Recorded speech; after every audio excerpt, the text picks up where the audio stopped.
little bit different tonight. We've been bringing you all kinds of sports. We told you we'd bring you more offerings this year, and this is our first wrestling triangular of the night, Joel Krausar. And tonight's triangular brought to you by the color purple, as it is Central DeWitt, the newest member of the Mississippi Athletic Conference, Muscatine, and Burlington, the former Mississippi Athletic Conference foe. And I'm joined by former Mississippi Athletic Conference champion and Muskie head wrestling coach, Wade McLeod. Wade, thanks so much for joining us, and we're looking forward to some high school wrestling tonight. Great night. So excited to be here. Thanks to all for making this happen. I hope folks will just keep tuning in. But you're right, Joel. We traded one purple for another. Going to see some great matches this evening featuring 4 different ranked wrestlers. And we've got a chance to make some history, but we'll get to that here after the anthem. Which we are getting ready here for the anthem. And we're going to keep it right here as we honor America.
And we're ready to go here for a triangular meet at Muscatine High School. Joel Krausar, Wade McLeod here on the Discover Muscatine Sports Network. As we do get going, our screen will adjust a little bit, and we will have picture-in-picture action up in the upper corner. You'll have the JV mat, so if you're interested in a junior varsity wrestler, hopefully you'll get a chance to see them on there. While we will be focusing on the varsity mat for our primary coverage this evening. The first duel of the night will be Muscatine against Central DeWitt. So, Wade, we're going to start off at 160 here, and we're going to have some good action early on. Yeah, you bet. So, now a number of years ago, they draw at the weigh-ins. Again, just the safety of the wrestlers, trying to make sense of the weight control and managing accordingly. So, we drew. We're going to start a little different than my old days when Coach Flad would consider me the hammer, the closer at the end. But we'll start at 160 pounds, make our way to heavyweight, and then come back around for the little guys. And starting it off for the Muskies will be Jet Fridley at 160, and he'll be going against Landon Peterson from Central DeWitt. Good to start right here. I mean, Jet has been performing for the Muskies now this in his third year. So really looking for this junior class. We've got a couple just outstanding seniors, but this junior class, we've got to see this being the step and then be the greatest leaders they can be as seniors. So this is a great place to start, and this is, the first action we've got here at home. The Muskies led by head coach Joe Kane, assisted by Scott Mock as well. And I know I'm missing an assistant there. I just shuffled my papers. Oh, we'll bounce. Well, I'm sure we'll reference a number of them. We've got Ryan Haggerty, Coach Rob Aubrey as well, some former Muskies. And the Sabers are coached by head coach Matt Onimus, been there a number of years, a former Saber himself. So some local talent, former talent now taking the coaching reins for all 3 of these programs. As Jet Fridley works that lock, and they're kind of pushing the Peterson out. Definitely looking for that inside position. Jet has bulked up, so he is looking to really just impose his will on his opponents. but impressed here, the movement of Peterson right here. There's a lot of hand fighting going on, Joel. Looks like they're working to try to get in like you mentioned, that inside tie that Jet's trying to get. Yeah, you start seeing where the hands are. If I'm inside his core, then I can attack his legs. So both wrestlers really trying to maintain. They want to be inside the elbows of the other. Hopefully that clears the position, be able to attack the leg. There's a great underhook by Jet. We want to use that. That's an A position. If he can get that far, that far wrist with that underhook, he's got to make that work. Peterson able to ward off what Fridley's trying to do there. No score yet in the first period of this 160-pound match. Still fighting. These guys are looking bigger than they are, quite frankly. 160's doing a lot of upper body. For those, we're in the first of the 3 periods, 2 minutes apiece. Recognize that we'll have a lot of folks. This is not the first wrestling they're seeing, but we hope to see a lot of first-timers too. Trying to bring some more awareness to this sport as Fridley fight. Out of bounds, I don't know. That was a good counter move there by Fridley in the black singlet, Peterson in the purple and gold Sabers singlet. They're still digging. I'd like to see a lot of action towards the legs, so some goofy things can happen when we're just working, above chest and up. Want to free up some space. They're just pushing back and forth. There's a stall call on the Saber, so Peterson, getting pushed out a couple times now, has got to keep that action going. There's a great high crotch attempt by Jet, and that'll be the end of the first period, Joel. So first period, we're scoreless, and then now the wrestlers will choose, and Peterson it was his choice, so he's going to opt down here. So the teams meet before the duel. They flip for choice, and so then they'll alternate. So this being the first and odd-numbered match in the duel, Central DeWitt will have the choice at the second period, and then we'll alternate those each match. So from here on out, each of those odd-numbered matches, they'll have their choice. They can top, bottom, neutral, or defer, and then we'll switch choice for the third period. Now, one difference if you're used to watching collegiate wrestling, there is no riding time at the high school level. There's still a lot to be gained on weighing on these guys, so you want to put some pressure on. You ride as much as you can, but you're absolutely right, Joel. There's not the opportunity to find riding time and then get that extra point. Jet's going to try to, again, impose his will as long as he can, make this guy work, make Peterson work from underneath, but at some point you got to score points. So if it's not going to happen on top, let's get after it on the feet. Fridley's working wrists. Peterson, he's been warned already, so it's not going to be too long just keeping my head on the mat before there's some questions there. He works to his feet, he cuts away. That's an escape. Peterson with a 1-0 lead here 45 seconds into the second period.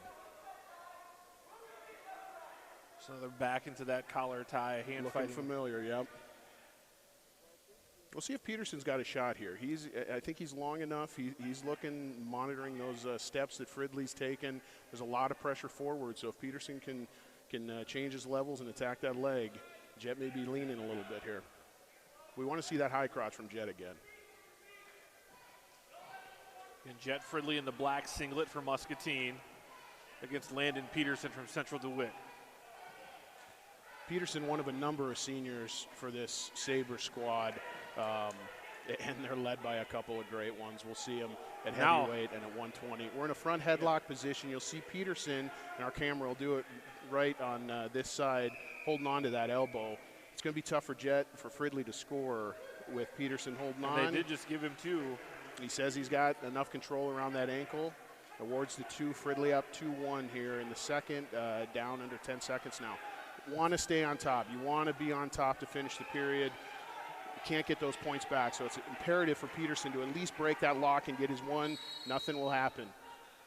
Good job by Fridley to hold on there. That would have been a huge escape point that Peterson was trying to get. And now that'll give Fridley the lead going into he'll choose down as well. So there's a lot of strategy in that. The short time takedown for Fridley, making sure he doesn't give away that escape point, so he's got this advantage coming in. Yeah, you can equate it to, the end of the half in football. You want to score there at the end of the half. They can't respond. Don't give them the opportunity to retaliate and get that momentum. And then to start underneath here, Jet, we got to be moving here, find at least that escape. It's just a 1-point lead. Peterson's got to be working through his own strategy here, too. If he can't turn him, he's in a 1-point deficit, so he may need to give up that one escape and work from his feet. Roll through attempt here. Trying to work hand control from every position. So you see Peterson working across a claw. We're out of bounds. We'll start again. Let's see this first move. In a lot of cases, stopping that first move either way, that's a good start to the fresh whistle start. Peterson covers. And you can see he's got that chop, a little 180 breakdown. Fridley trying to break away, still in control. Peterson with that leg. Jets looking for a reversal. He's got that leg hooked. We'll see. That's 2. Get it. There's the reversal. So now that 4-1 lead for Jet Fridley. And he barred that arm around the way, Joel. So that's going to be very tough for Peterson to work himself up when he's got his elbow back behind his ribs. Fridley checking the clock, seeing how long he's got to keep him down. But like you said, there's also that stall warning on Landon Peterson. So if he isn't making an effort, is it one warning in high school? And you get a warning, and then it's going to be a point there, a penalty point come the next time. Pretty tough. He's got to keep his head up at least and we're going to have a fresh start here. You can be working underneath when that guy's got your arm on your back. You're really just fighting not to give up more points. So he gets a fresh start. Let's see what the senior Saber has for a response. Muskie's coming off a good showing this past weekend in Kokota. So under 25 seconds now here in this third and final period at 160 pounds. Oh, bit of a roll. Half of a Granby there. Peterson still working those hands, trying to cut away. Finds his one. Maybe this will be a 2-point. Oh, we're stalling on top. You got the responsibility of that top wrestler is to bring him back to the mat. This is just 2 points, so if Peterson can find a takedown, we're looking at a tied scenario. Nothing doing. And Fridley will hold off Landon Peterson for a decision. So that the Muskies start off with the win here at 160 pounds.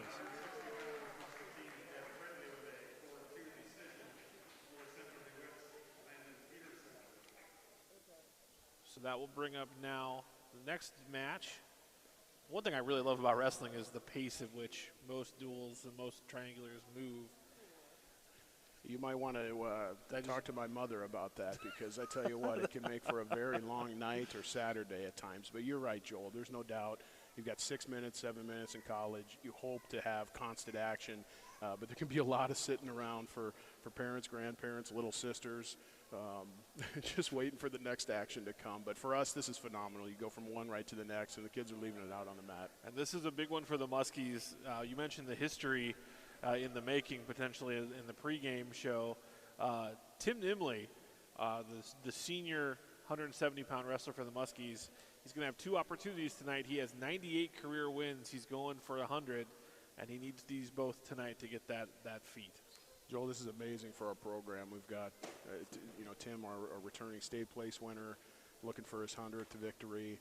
Haven't had a Muskie eclipse that century mark since 2011 when Juan Coulter did it. So it's been a while.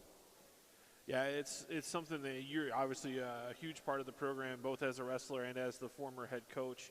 And Joe Kane really has come in and done some nice things of keeping the room active, getting some new faces in the room. And Tim Nimly, one of the standouts in the wrestling room and standout on the football field. He's just announced a few weeks ago he's going to be playing football at Grandview University in Des Moines, which also is one of the premier wrestling programs in the country as well. I think Coach Mitchell there at Grandview would love to have a visit to the room by both Tim here and then we'll see at heavyweight too. Toga also announced that his intentions of playing football there. So no, and I'm an NAIA guy. I went to an NAIA school, so it's fun to watch. And Morningside, where I went, has a great wrestling program on the start. They're kind of a startup. And Waldorf, my friend Maury Tomke's the head coach at Waldorf. Nice pass by there. He's so quick, just shucking that right arm by. Gets his quick 2. That was a quick start for Nimly. Such an explosive athlete.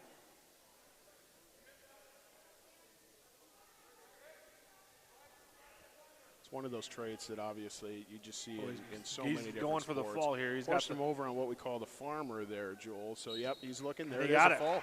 First period fall. Quick work from Nimly for that 99th career victory. He's looking forward to the next one. I know it. So the farmer, what was the, is that? I wish I understood the reasoning on some of these. No, I don't even mean the reasoning. Just, is that a feel thing? You just kind of feel that you've got that move available to you? As we saw in the 160-pound match, when you get that arm behind your opponent, behind his own back, you're really just looking to horse him over, have that pressure, and he's without one of those points of defense. So, yeah, he was able to horse him right over, quite frankly, get around the head and get the fall. And now we jump ahead here to 195. Caden Fisher against Mitchell Howard for Central DeWitt.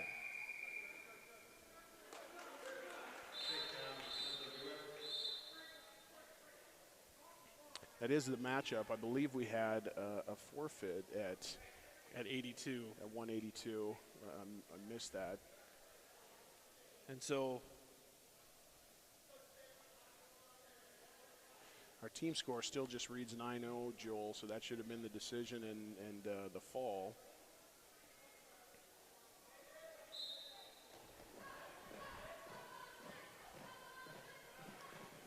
And now Mitchell Howard out to a 2-0 lead over Caden Fisher.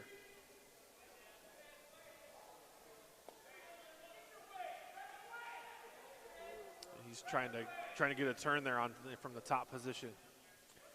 Yeah, working as best he can to break him down, get his belly on the mat. A lot of strength in those hips. So you can see Caden Fisher's looking to keep his base there. Unfortunately, he's getting a chicken winged here again, losing that point of defense. And we'll see if Howard can stack him. He's trying to get that shoulder to his ear. Caden's got to be careful not to just give his back up here. We're breaking 90, probably going to get some swipes, some counts. And there's the near fall coming.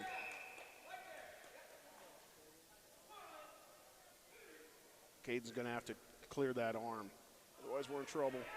Cutting through. Good recovery there by both wrestlers.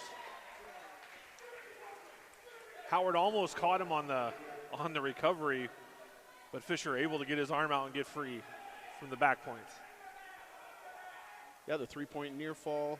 Had the 5 count, so now Howard out to this 5-0 lead. Got to work to our feet. More hand control, pressure back into that opponent. Got to get some of those points back. Muskie Wrestling brought to you by Riots and Rebelle Salon and Toyota of Muscatine. Good fight there. You never want to give up the fall. Howard doing a great job for the Sabers on top. And the Muscatine wrestlers in the black singlets tonight, while Central DeWitt in their purple and gold. Mitchell will opt for down as we begin the second period. Good follow. We've got some movement right off the whistle. Got a lift and return. The official's counting. He's making sense of, again, the top man has to return him, and there's a stall warning. Is it a 5-second count? Is that what it is, or what is it? Well, it's a little different than college. College, there's a legitimate count to it. It's about 5 seconds. It's a cradle. Making sure we're not locking, clasping too soon there. Breaking back down, going to the wrist. Here we go again. This is going to be short. Call it 4 seconds. He's definitely counting, so he's looking for that. There's another one. There's going to be a point. A double dip because he gives up the escape here as well. So trying to get to the front, headlock down to the leg, nothing doing. Howard with a takedown. Nice job by Howard to follow Fisher down and get the takedown. Now he's going for more. And he'll get the fall. So a big fall there for Central DeWitt from Mitchell Howard at 195.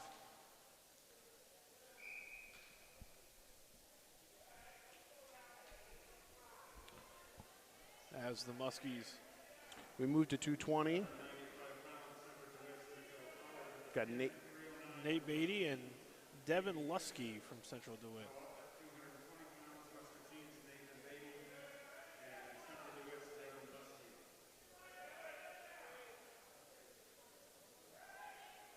How long has this weight class been in?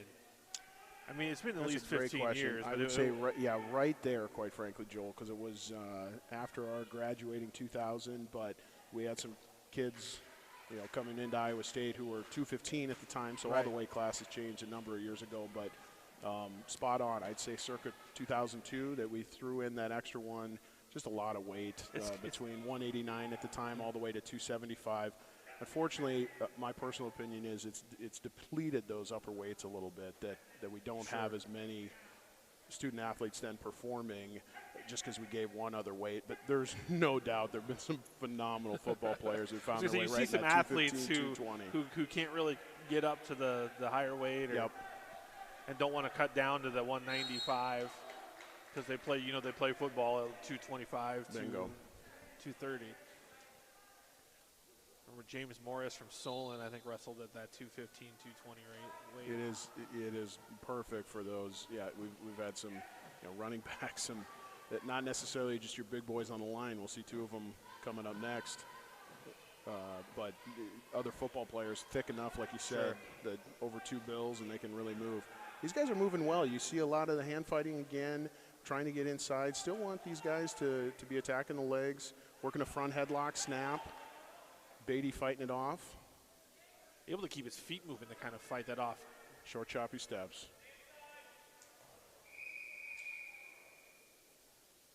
Yeah, one thing to control your own body and then double that up. There's a lot of pressure. Got to circle in. There's that pressure out of bounds. Again by Lusky, another senior on the Saber team. Devin Lusky in the purple and gold for Central DeWitt. Right off the whistle. Good aggressive shot. Beatty still looking to turn the corner. There's that front headlock trying to lock up a near side cradle. This could be bad news. Going to award the 2 here again at the end of the period. Short time takedown for Lusky for the Sabers. Takes a 2-0 lead. That's a big takedown. Hate to see take that aggressive shot and then unfortunately not be rewarded, but let's remember that. He was able to get in on it, just needs to get a little deeper and move right off his knees. So that'll be the end of the first period. Muscatine with a 9-6 lead in the team race. Nathan Beatty finds himself down 2-0 here going into the second period.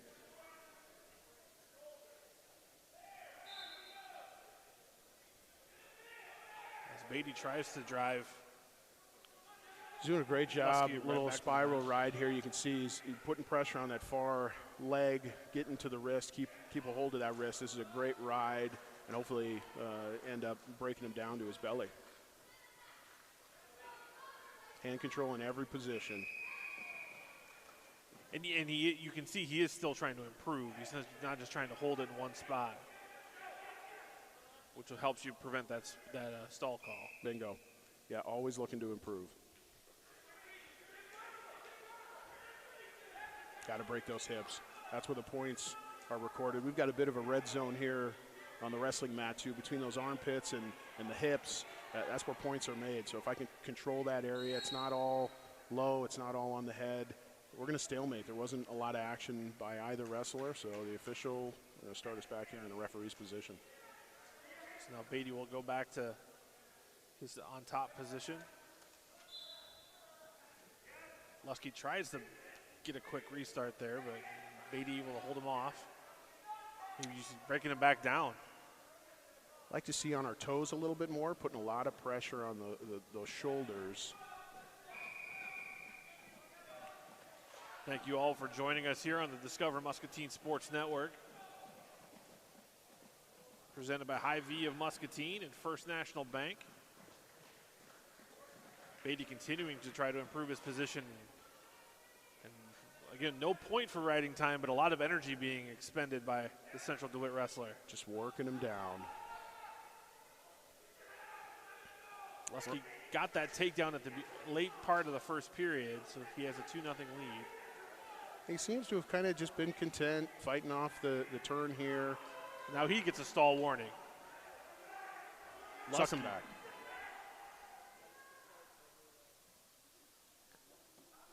Beatty continuing that he's going to. Rides him out. All right, so here in the third then, Beatty will have his choice.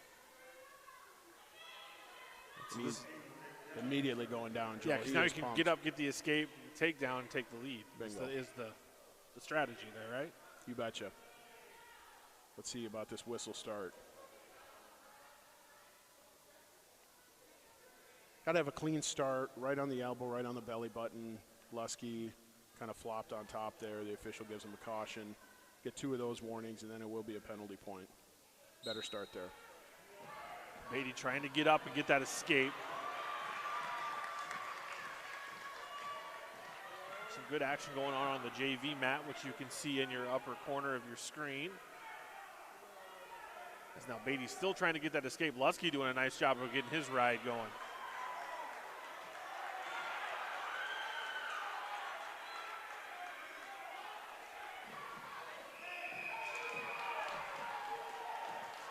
Beatty continuing to try to work.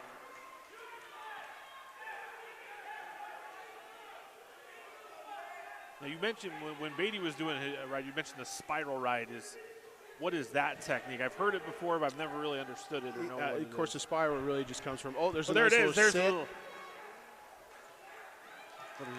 Was unable to get the escape. Too quick. Yep, we're back. No change. So the spiral ride really is you're looking inside the thigh, under the arm, and you're just circling, spiraling, trying to break that base down. So knee gets too far apart, elbows get too far apart, and eventually you kind of break down.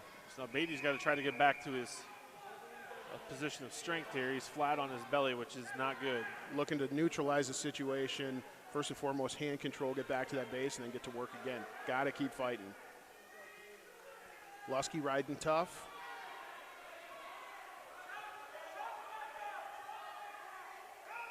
Hand control, hopefully Nate finds a stand-up here. Muskie tries to chop that arm back down. Down to 25 seconds.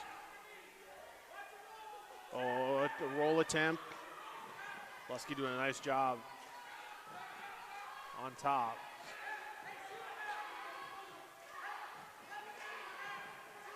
Gonna need a late flurry here.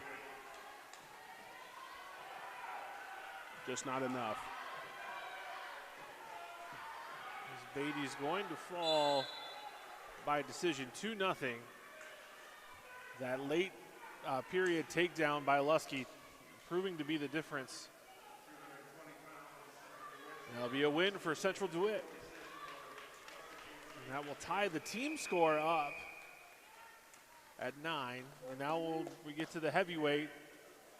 This is our lone ranked matchup of the night, Joel. So we've got Cole Miller, senior from DeWitt, all-state football player in his own right, ranked 7th in 2A, and Toga Dessa, our 5th-ranked returning qualifier senior. So it's a great matchup. 2 football players. TD just such a fantastic story. Completely has changed his body since last year. And you can see that explosiveness from both of these wrestlers. So here again, working that underhook, want that wrist control, and then just drive by, attack those legs. Scoring the points between hips and armpits, the red zone. Both wrestlers trying to put pressure on one another, fighting for that hand placement.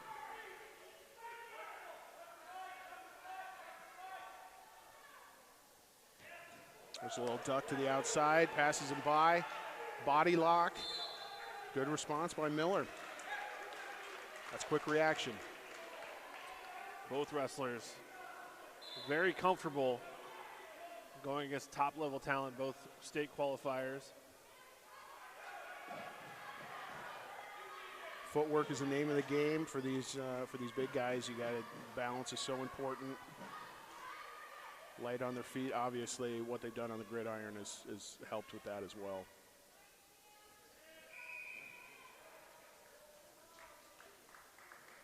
As Deason tries the work hand position.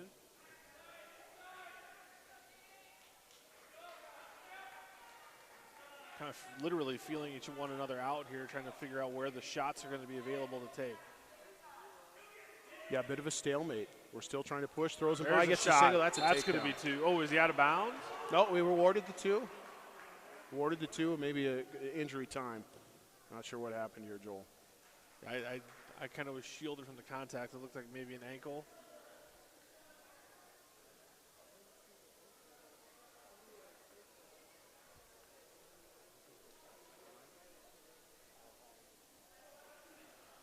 they're looking at the athlete's ankle right now.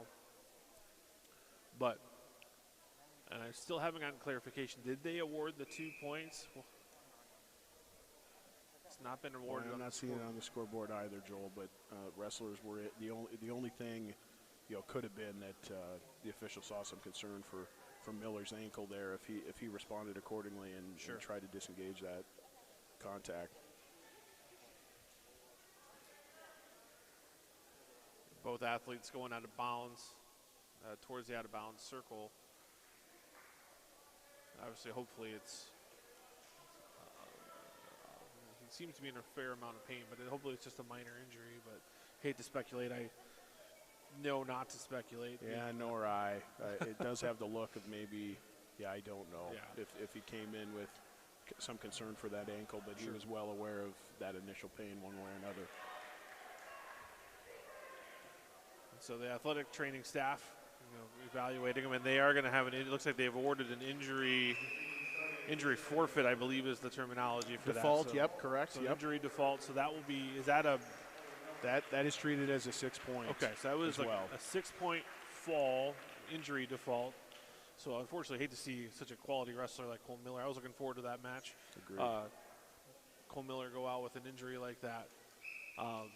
But it will result in a 6 point award for the Muskies, and they'll take a 15-9 lead now over the Central DeWitt Sabers.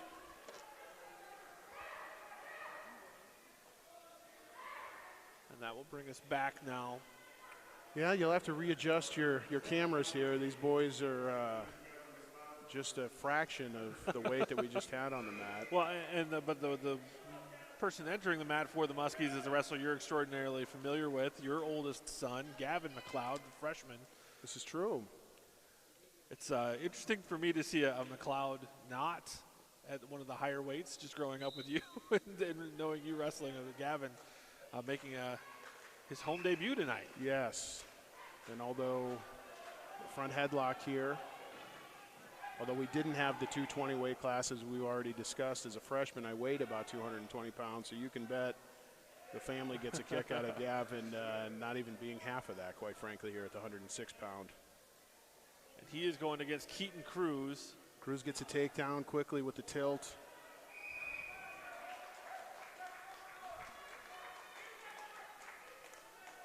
We're experiencing some issues with our scoreboard, so we're just, if the score does not look correct on your screen, we are working through that issue. So I apologize for that. Currently a 2-0 lead for Cruz. Still working those wrists, trying to find, we're out of bounds. So they'll reset and go to the circle. McLeod is down. And Cruz with a 2-0 lead right now. Just a minute left in the first period.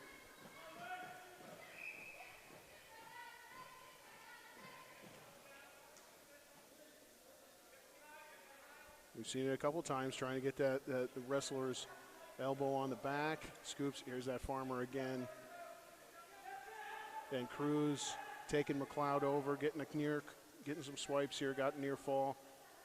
McLeod still trying to circle into that pressure, find his way back to his belly.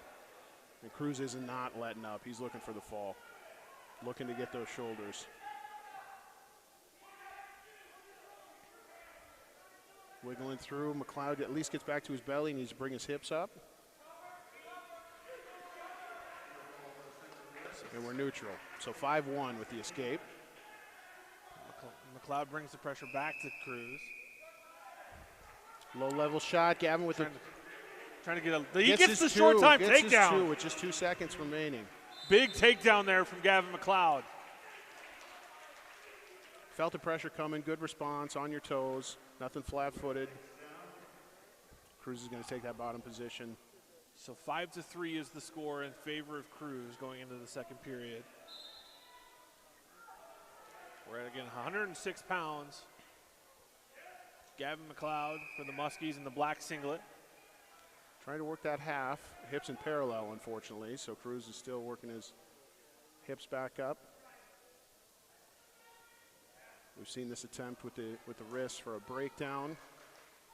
So nothing changes, even though they're lighter, Joel. We're still looking for breakdowns, getting the. Oh, there's an opportunity. Belly. Oh, he's got a head. Oh, that elbow's up. If he can keep the head. That's a big move from Gavin McLeod. Trying to get the tilt. Hoping to lock that cradle. We don't want to get rolled here. Eyes are up. Cruz fighting as best he can. Sinking the hips down. As McLeod gets the fall. Big stick from Gavin McLeod. What a comeback. You know, a kid who's on his back, fights back to his belly, fights at the end of the first period. That's a great turn. That's got to make you feel good as a dad, right? I tell you what, Gav's pretty excited too. So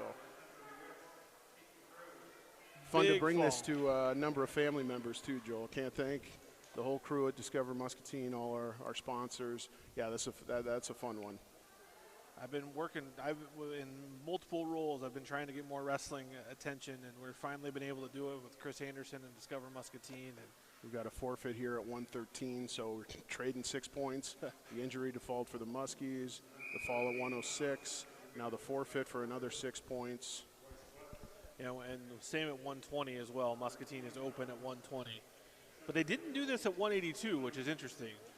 Yeah, I think we just had a couple open, so. Okay, since both teams were open. A little disappointing to see. Hopefully we see Zymet, the 120-pounder, a 3-time place winner for the Sabers. Didn't have a matchup for him here versus the Muskies. Really hope he gets a chance to wrestle against Burlington. Garrett Head is on the mat for the Muskies. We're all the way up to 126 just like that with a couple open weights. And the third Keaton on this Central DeWitt team, Keaton Simmons. Yeah, it's quite a run they have there. They have 3 Keatons at 3 consecutive weight classes.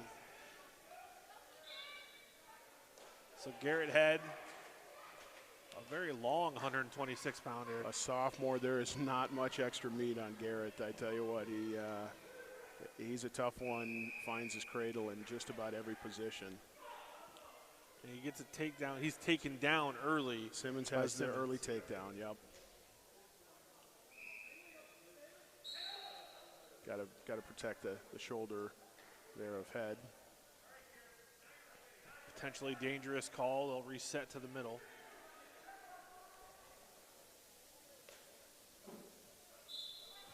As the Muskies, we're all tied 21-21 on the team score.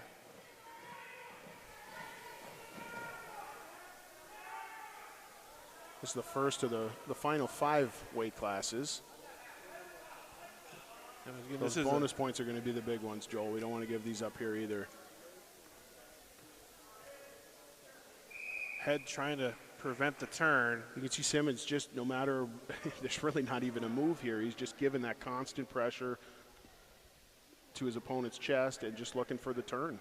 Anything he can find those near fall and turn near fall into a pin if he can. Constant pressure. Really well done by Simmons here. Garrett's looking to fight. He's controlling that left wrist of Head, which keeps him from being able to counter.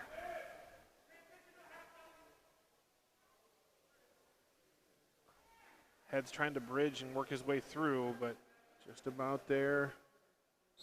But he gets the fall before he can get across. It'll be another 6 points for Central DeWitt as Keaton Simmons wins by fall over Garrett Head at 126 pounds. Central DeWitt with a couple of options here at 132, Joel, so trying to tune in to see. Got Colin Zellner for the Muskies.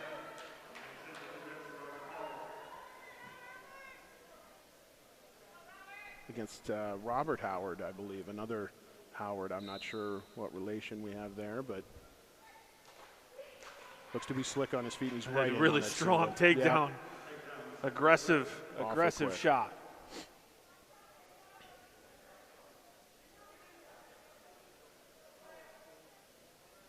The Sabers have a bit of a run here. They're lighter weights, led by some upperclassmen. Didn't see all of them, obviously, with a couple weights, but we're going to see a few takedowns, I think. So escape now. Howard gives up the escape. Little duck right across, number 2. Looks for that half right away. Takedown right to the back. Collins fighting it. He's going to get the fall. Another fall. It's a textbook first period there for Howard. And that will bring now to the mat one of the other bright spots on Saturday. Mason Crabtree was the runner-up at 138 pounds. Mason, another multi-sport athlete for the Muskies. There's not too many schools where Mason Crabtree's not one of the top running backs in the program. Muscatine just happens to be one of them, with Tim Nimly in front of you on the depth chart. But Mason, a tough-nosed kid and a good athlete. Well, I like to see that effort. Mason's also one of a few Muskies who, we had a bit of a delayed start. So as we mentioned, weight management earlier in the broadcast, we got Mason down here to 138. Just makes him even that more competitive. And you're right, just a he gets goer. That takedown early. Little wrist ride. That first score is so important. Mental game within the game.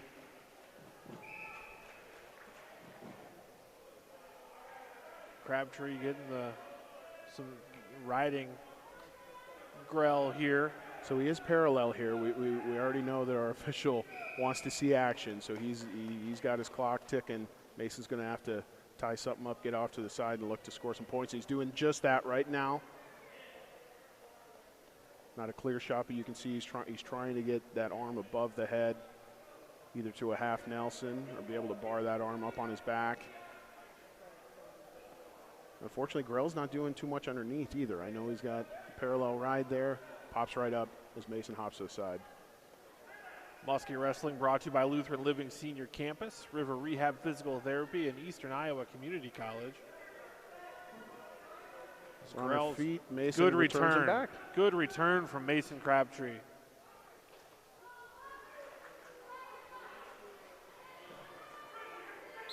Central DeWitt really a great addition to this conference too.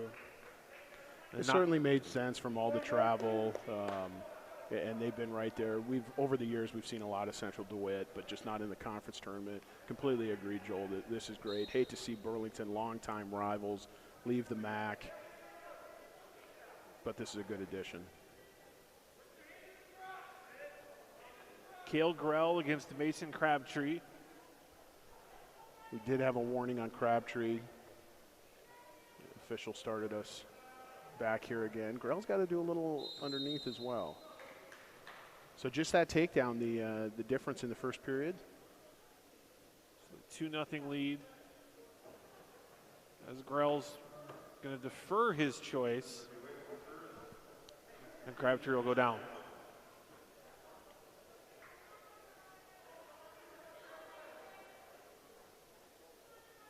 Grell going to try to maybe get a turn here as Crabtree explodes up to his feet. Immediately. Still working hands. That official's clock is going. No locked hands. That's a good response by Grell. Grell trying to improve his ride position as Crabtree works to get back off his base. A little different ride here in that he's putting that half Nelson in right away. So he's opposed to a claw or working the wrist. He wants to stay real tight here, just quite frankly squeeze his opponent, work him a little bit, and if he can find the opportunity to get him to a sit. Crabtree's body language is kind of like, is he going to do anything? What are we going to do here? Exactly. So he's looking for him to move, and he responded accordingly, got the tilt, no counts though. Didn't break. But here he ends up on top, and now he's got a breakdown. So a great ride, quite frankly.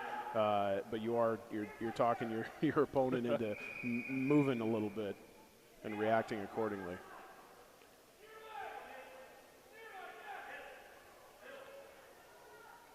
Grell appears to be very comfortable in this position. Agreed. Now he might be a victim of the parallel ride that Crabtree was getting away with in the towards the end of the first period. The official looking awfully close to say, hey, we got to be doing something. That's a good chop, though. He's gonna try to. There's a stall warning now and a point awarded. That head on the mat was not a great sign. So Grell gets a point back on top. So now you're not just chasing your opponent here if you're Crabtree. You also got the stall points that you have to be aware of too.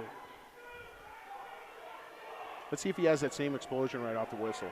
And if Grell goes right to that tight, he's so quick on that chop. You can see just like a leech on top here, Joel. Nice and tight. Now he's got the boot in, trying to ride the leg a little bit. Really impressed with Grell on top. Just glued to him. You can see why maybe he deferred his choice because he knew he was comfortable in this position. I think we've got swipes here. 2. He knows. And right at the end of the period. So another 2 near falls. That gives him the lead then going into the third period. You're right. That was absolutely the strategy and played to perfection. It's been kind of a funky year, obviously, with COVID-19 and the protocols, and that's why so many of you are watching our broadcast instead of being here in the gymnasium. But it's been a limited practice time for this sport, and Grell, you can tell, he doesn't just wrestle during the high school season. And not most of these guys, they wrestle all year round, but he was clearly very comfortable in the top position.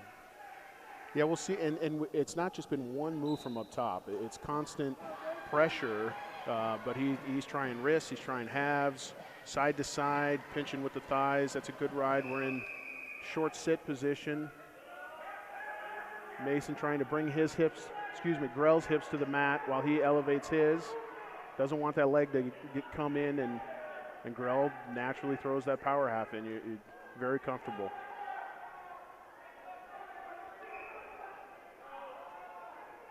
Now, I don't know the techniques like you do, but I watch a lot of collegiate wrestling, similar style to Gross from Wisconsin and South Dakota State. Is that a fair comparison? Oh, stylistically? Yeah, fair enough. I mean, just that blanket approach on top, attacking elbows, controlling the wrists, tight with the legs. But Mason's trying to get his hip up, being able to tripod and shake Grell off. Grell's in some trouble here. There it is. That's a reversal, and he's looking for extra points. Here. Mason trying to get his hips over his shoulders. Eyes up. Grell's going to try to punch through, get back to his belly. That's big. So 5 points, so 7-3 lead now. We're under 45 seconds. 5-point swing for Mason Crabtree. Just got too high. Just as you gave him the gross comparison. Fair. The broadcaster jinx works its way to wrestling too, apparently.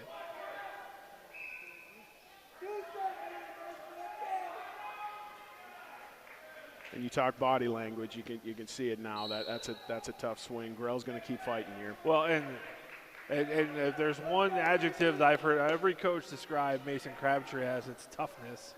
He is a relentless competitor, and he's a tough-nosed kid. So this is where you've referenced me being around the program for a number of years. Mason's been in our club for, grew up in the club. So great to see these kids now at this level. And you're right, there's just that little grit, that little look in their eyes, even when they're little, 40 pounds bouncing around, nipping at my ankles. Comes a point I don't want to mess with these guys anymore. Awfully tough, and he's a gritty one. That's a big win. It's a big win for Mason Crabtree. Comes from really just getting worked in the second period, a big 5-point move, and he's going to win that match. Another one of those juniors that we need to really catapult this season, and then they'll lead this team. We don't want to look ahead too soon, but you start labeling who the next year's leaders are. And these guys are leading in the room right now, too. I don't mean to discredit that whatsoever. Gage Stevens now takes the mat for the Muskies against Carter Donovan for Central DeWitt.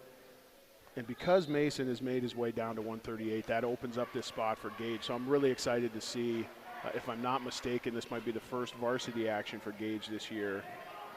And another kid who's just been working. Donovan in deep on a shot there, and he'll finish for 2.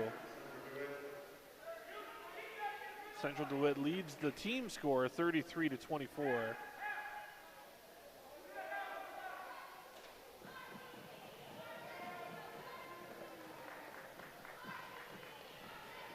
Muskies looking to try to get some points here. For the team at 138, as Stevens trails 2-0.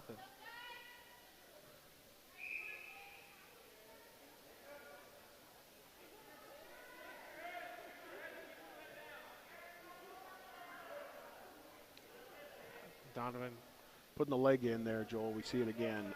No surprise. He's inevitably wrestling around a little bit with Mr. Grell. Yeah.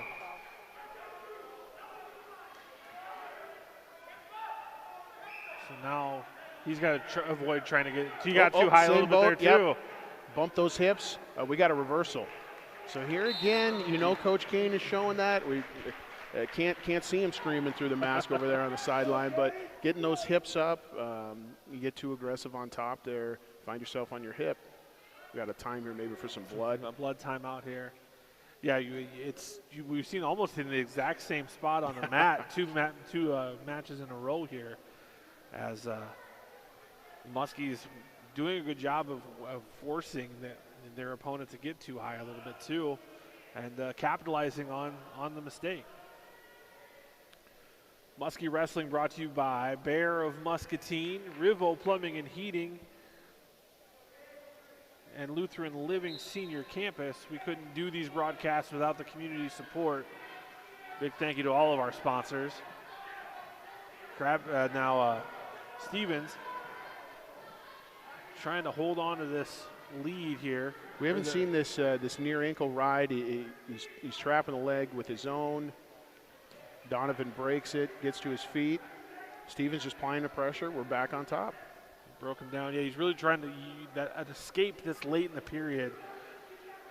Would be big for the Central DeWitt wrestler. I hear from the guys in the room, Stevens is a very strong young man in a lot of positions. I don't know Gage well enough, but he's a country strong kind of dude that I've wrestled with a number of them. So Muscatine will defer now. Donovan will choose down. It's tied at 2. Good to finish the period on top. There again, you get the reversal. You pretty much wipe it. Well, you do. You wipe away that takedown. So we'll get back to work here in a second. Just controlling that ankle, like you said.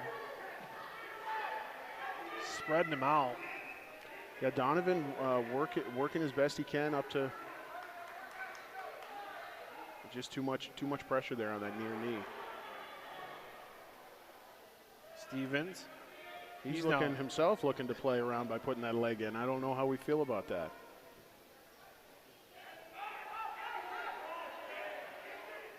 Bumping. Likes those near ankles one way or another, whether he's riding them with his own. And keeping the pressure. He's still got control here.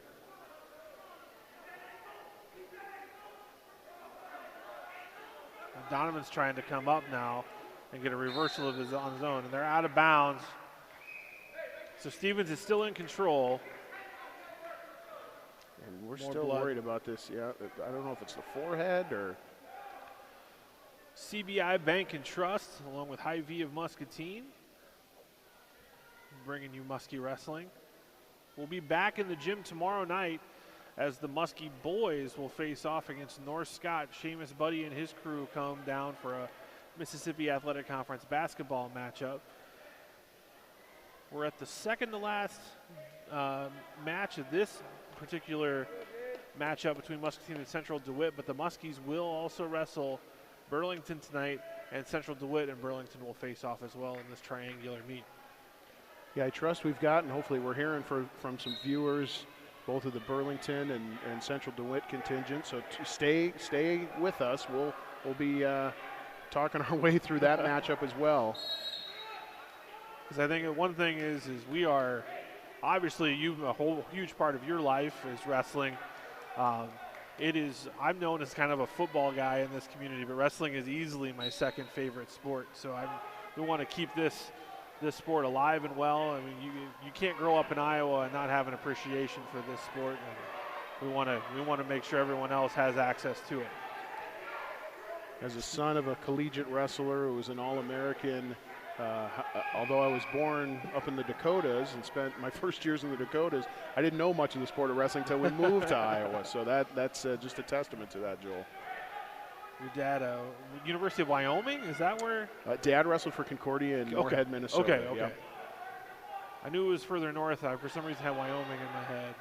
Concordia, fantastic choral music school as well.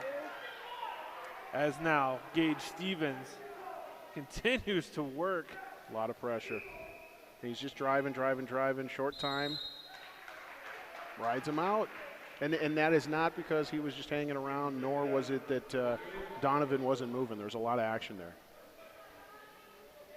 2-2 for the third. Now Donovan will take his position on top. He had a really strong ride going in the first period, but Gage Stevens was able to reverse and get out of it. There may have been a possibility or a potential of going neutral there. I'm sure Coach Kane was thinking through that a little bit. But Stevens a worker, so I think he's going to keep doing all he can underneath. We're working hands. Got to find ourselves to our feet. Donovan going side to side. Very impressed with the Sabers team on top. A lot of options. Great ride. This is a bit of a claw. He's looking to sit him. Stevens trying to get out, get that escape, get that 1 point. You made the point earlier, Joel. It's just relentless on top here.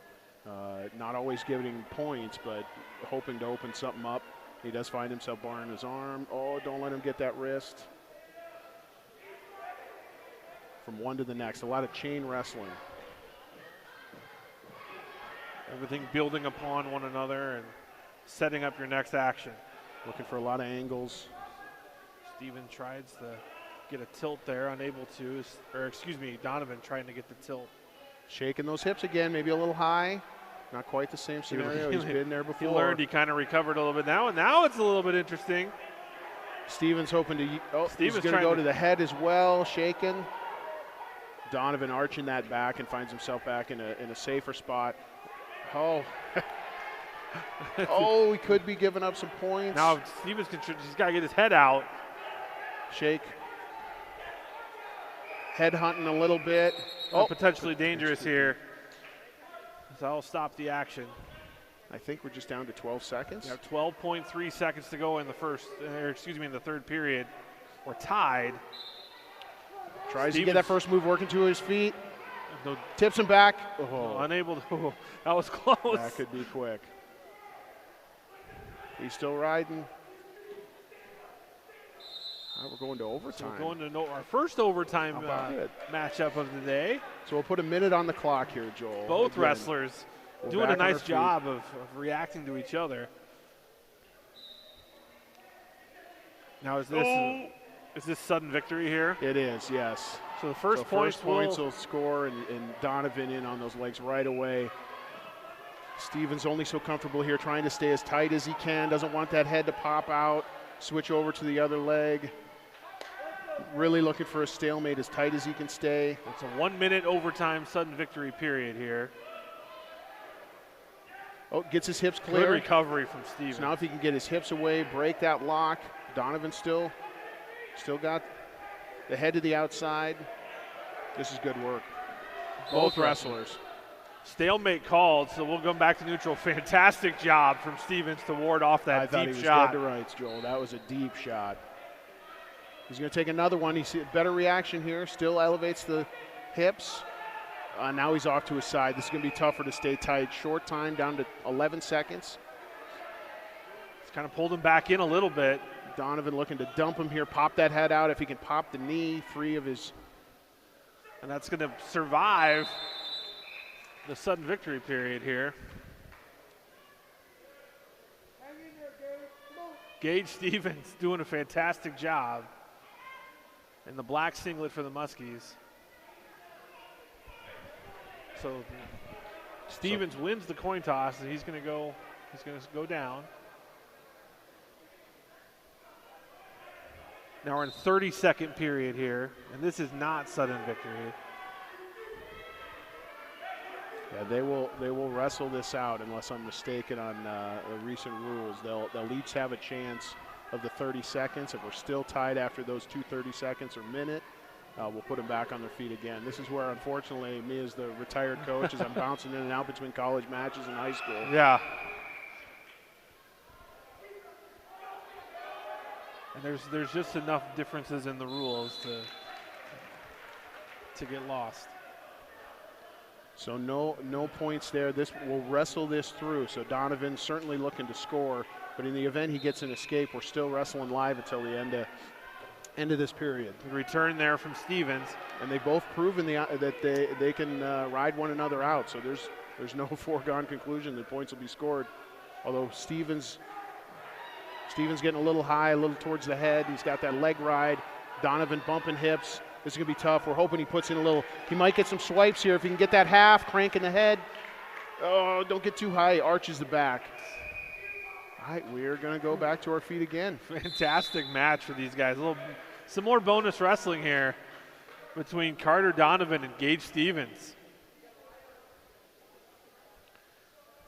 Now, I believe the choice will be given to the wrestler who scored first, who was Donovan on that first period takedown. So you still get a reward here if you get this long into the overtime period, the sudden victory, excuse me. And then this is, hate to call it, but this is our double overtime ride or die scenario. So if you ride them out, you get the victory. If you get your escape, you win. So we'll do these in the room all the time. Hey, 30 seconds at all costs. Works to the feet. We're out of bounds. Nothing doing. So close. But so great close. effort, great action. See both corners getting excited. Fantastic match from these two young men. You can tell this gym's kind of pumped up too. It's exciting when you get down to just, he's dropping to the ankle. Remember, this official pretty quick to call the stalling. Okay, so he's going to stop it. There's the first stalling. Oh, just a stalemate, excuse me. And that clock. 20 seconds. All right, it was moving a little bit. I think they were playing it. All right, yep, we need to talk to the official. Unfortunately, I think we were a little premature the first time, so we're trying to make sense of the clock. Oh. I think we're agreeing that we're just going to let 17 seconds be left. A lot of excitement for 13 seconds. Working hands. What a match, Joel. Either way, this has been a great display. Both guys giving everything they have. Oh, Stevens gets it. Big escape for Gage Stevens. That's a great match. Fantastic match. That one got me to my feet, folks. Welcome to that varsity lineup, too. I'm telling you, the Muskies found their way. Fantastic fight. Good stuff. And that'll take us to 152, where Connor Beck for the Muskies against Cole Bossum for the Sabers.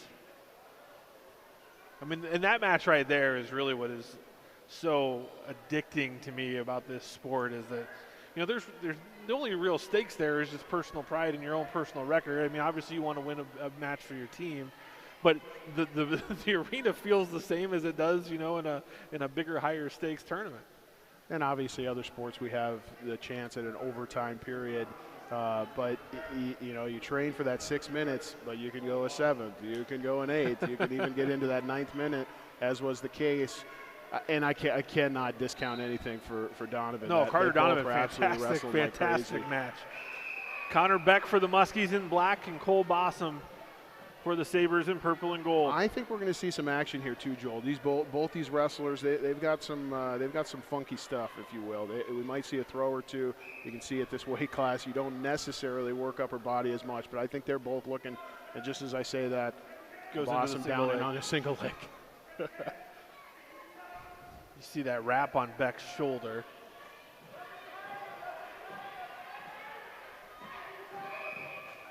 Big hips. Good takedown for Good Bossum. takedown there for Bossum. 33-27. Yeah, so we do have the scenario here, Joel, where you know, a win by fall.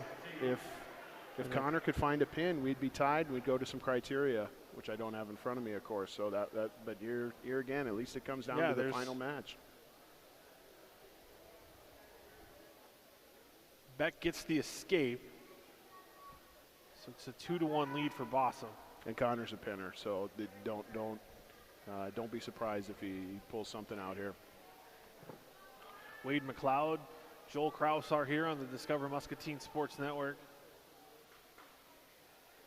Brought to you by First National Bank, RIVO Plumbing and Heating, and CBI Bank and Trust. Thanks for tuning in to this high school wrestling triangular. We'll have Central DeWitt and Burlington coming up next. It's been exciting enough. I hate to, I need to apologize for not paying close enough attention to that JV mat, but have had matches all along on that picture-in-picture too. Great, we can bring our viewers that, just like they're here. Fighting off this single leg. Short time, Connor with a crossface. Bossum comes up, no points. Good action in that first period. Big takedown from Bossum. He's going to go down with his choice here in the second period.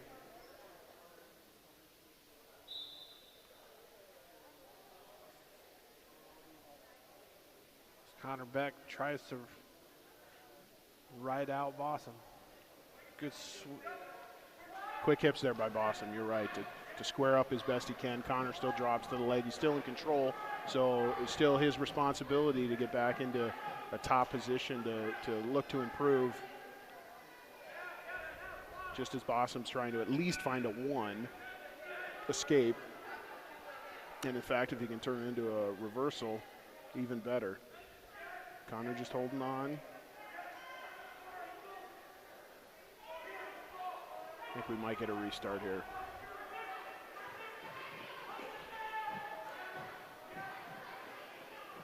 Beck trying to improve his position. Bossum wearing on him. He's going to finally, oh, now he finds his near side cradle. Still no points. Gets his 2-point reversal. Right in on a crossface.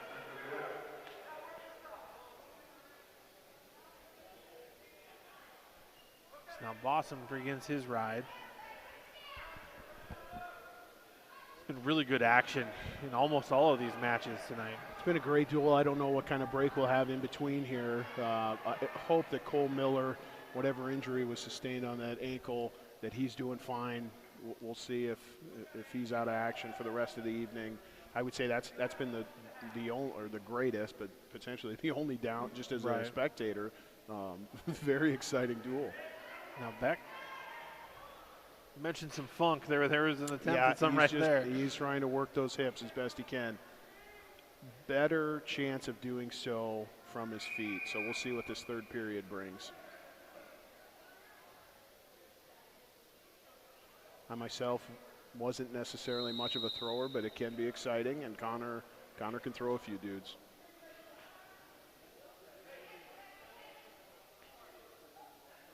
Another Muskie who doesn't stop, Joel. So I do think we'll see Connor moving quite a bit here. If he can get to that escape, then he's a takedown away from tying this thing up.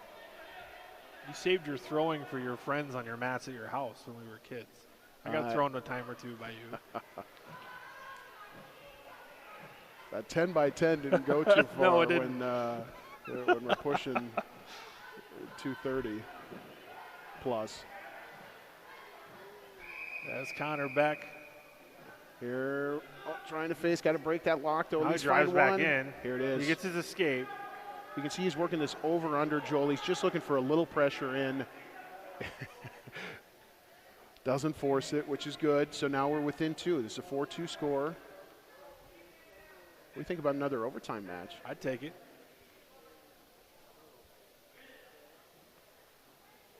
You mentioned if Beck can get the big move and the fall, it would tie the score for the team score. And then we go down to the criteria of all the matches. Takedowns. Who won as many. There's a whole list of who won as many matches by, your 6-point victory and right down the line. One piece at a time, though. We need at least a takedown. He's still working upper body.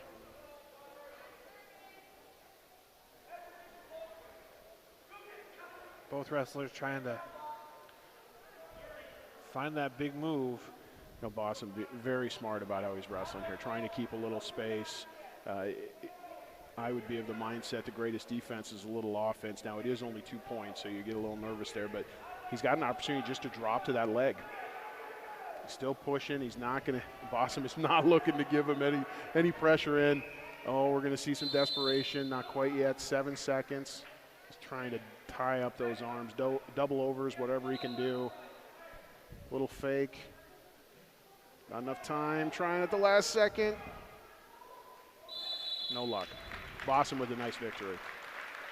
So Cole Bossum will defeat Counterbeck 4-2 in the final match of this duel between Muscatine and Central DeWitt. Muscatine will fall 36-27 on the team score. We started at 160. Actually, we'll be back. We're going to take a quick break. We'll take a 60-second break here on the Discover Muscatine Sports Network. And we'll be back with more wrestling at Muscatine High School.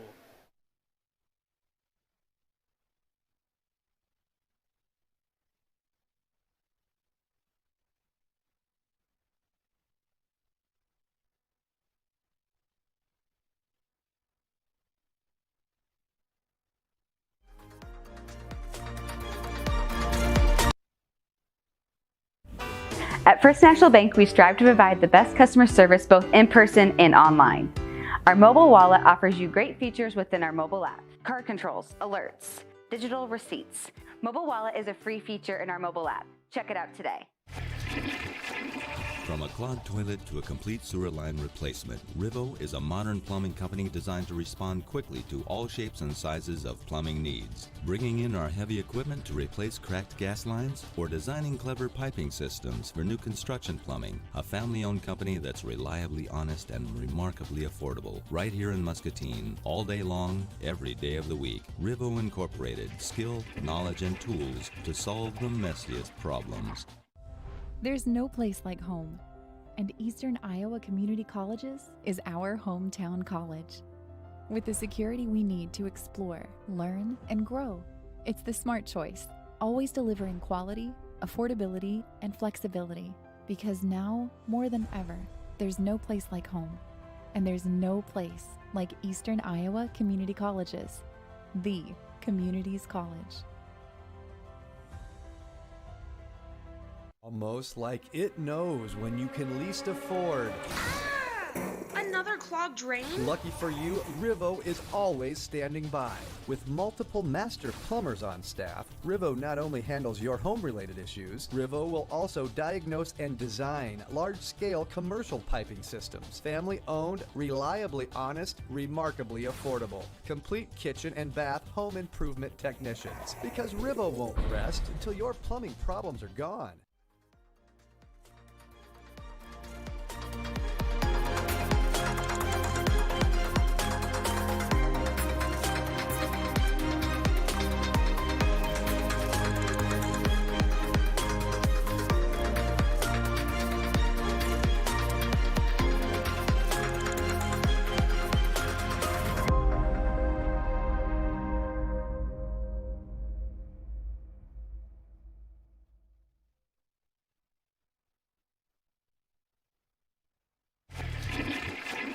From a clogged toilet to a complete sewer line replacement, RIVO is a modern plumbing company designed to respond quickly to all shapes and sizes of plumbing needs. Bringing in our heavy equipment to replace cracked gas lines or designing clever piping systems for new construction plumbing, a family-owned company that's reliably honest and remarkably affordable. Right here in Muscatine, all day long, every day of the week. RIVO Incorporated, skill, knowledge, and tools to solve the messiest problems. And we are back at Muscatine High School on the Discover Muscatine Sports Network. Joel Krausar, along with my colleague Wade McLeod, calling Muscatine High School Wrestling. It's the Muscatine Triangular, as the Muscatine Muskies just finished up their first duel with Central DeWitt, and they fell 36-24 was the final score of that duel. The way we started at 160, Jet Fridley defeated Landon Peterson 3-0 to start it off for the Muskies. Then Tim Nimly got the fall at 162 over Peyton Morgan with that for the 6-point victory. And then Mitchell Howard, Excuse me, it was at 170. No, they bumped. Yeah, we had the double forfeit there at 182, I think, is what we had there. Double forfeit at 182. Tim Nimly and Peyton Morgan at 170. Nimly got the fall. And then Mitchell Howard for Central DeWitt defeated Caden Fisher by fall. And then Devin Lusky and Nate Beatty. Lusky defeated by decision, defeated Nate Beatty 2-0. And then Toggin Deason with an injury default victory over Cole Miller. That was the matchup we were hoping to see the two ranked wrestlers go at it.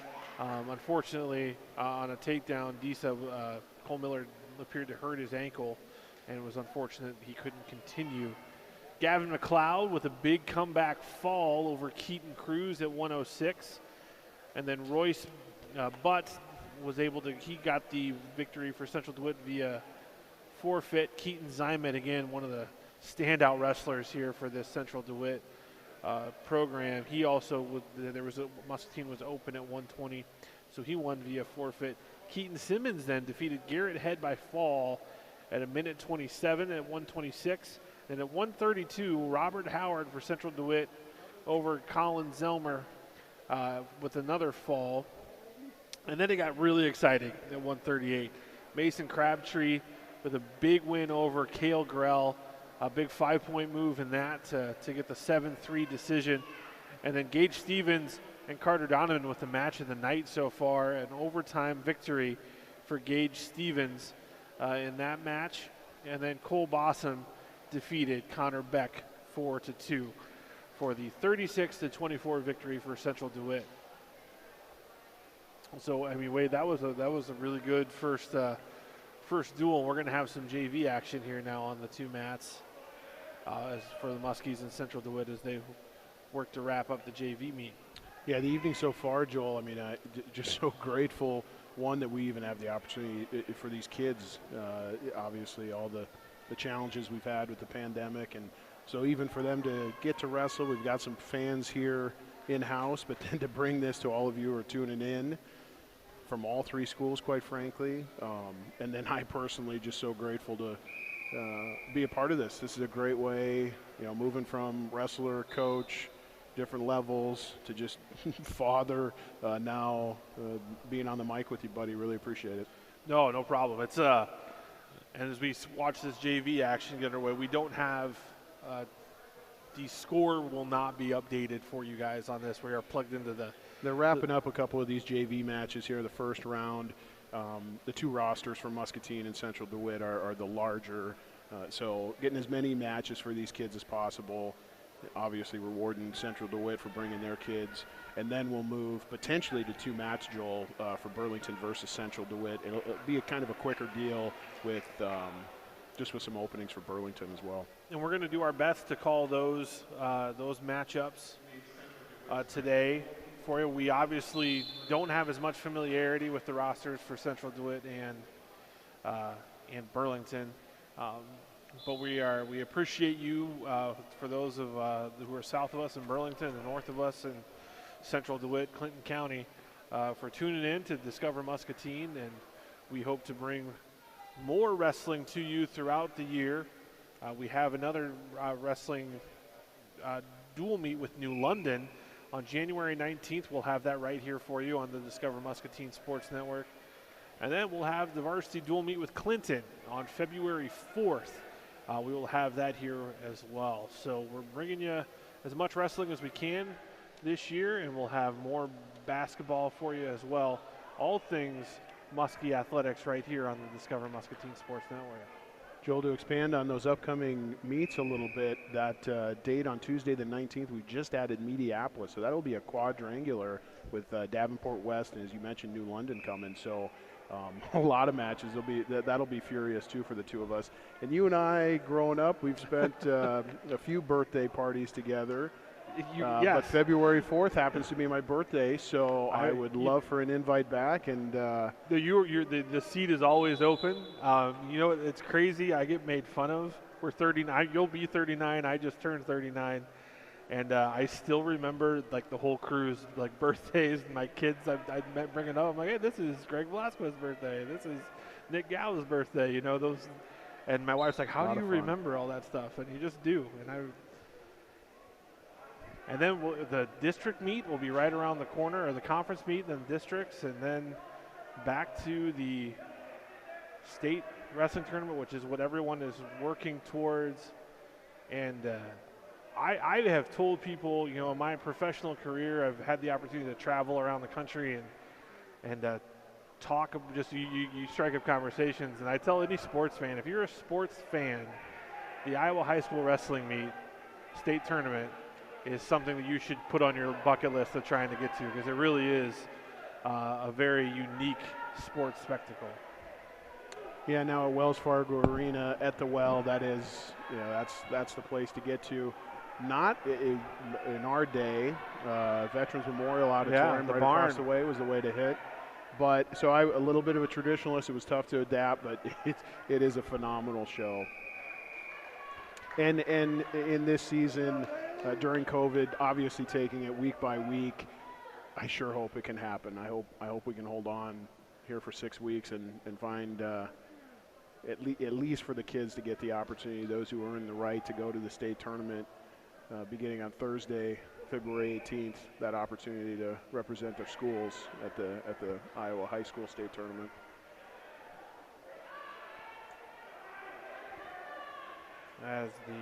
We've got Ben Gross of the Muskies and Bailey Hawkins on the other mat to our left, which I believe is still our smaller of the two mats. You know, we see Bailey over there on the, I think on the other mat, and the rise of girls wrestling in the state of Iowa has been something that's been really remarkable. A couple schools able to field their own independent teams. It's just, and we see it at the Olympic level really grow. And I know the Hawkeye Wrestling Club and the Cyclone Wrestling groups are big parts of that initiative as well. And it's just really amazing to see that sport grow. It starts with the opportunity for the girls to compete. So kudos to the IWOCA, the Iowa Wrestling Officials and Coaches Association. They host their separate girls tournament, which is a week from Saturday, so January 23rd. And just having that opportunity, quite frankly, open up the doors for a lot of girls to say, well, you know, maybe I'm not as comfortable, want to level the playing field. It's growing, there's no doubt. There's other states ahead of us in Iowa growing on the girls division side, but starts with the colleges, starts with those competitions, higher level competitions, and yeah, we're seeing a lot of growth. There's just such leadership at the university level here. I mean, you got the Brands brothers in Iowa City who do a great job of promoting it, along with, I can't remember Kevin's last name, the head coach of Iowa State. Yeah, so it was Kevin Jackson. Who's the guy who came from? So now Kevin Dresser. Okay, Kevin Dresser. I knew it was another Kevin. And then you've got the former Steiner brothers from the U of I who have been so instrumental on the women's front as well. To have these different regional training centers, yeah, it grows the sport. There's no doubt. So 3 Muskie girls we have, and a great piece done by Margaret Stowalt and published by Discover Muscatine on the girls. Yeah, it's great to see. Just another opportunity for any of our student athletes, these teenagers who want to be active in something. It's phenomenal. Some good action going on the mats here.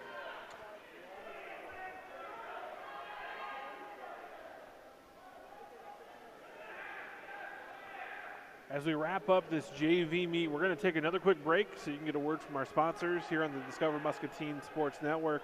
We'll be back in a few minutes for more high school wrestling action.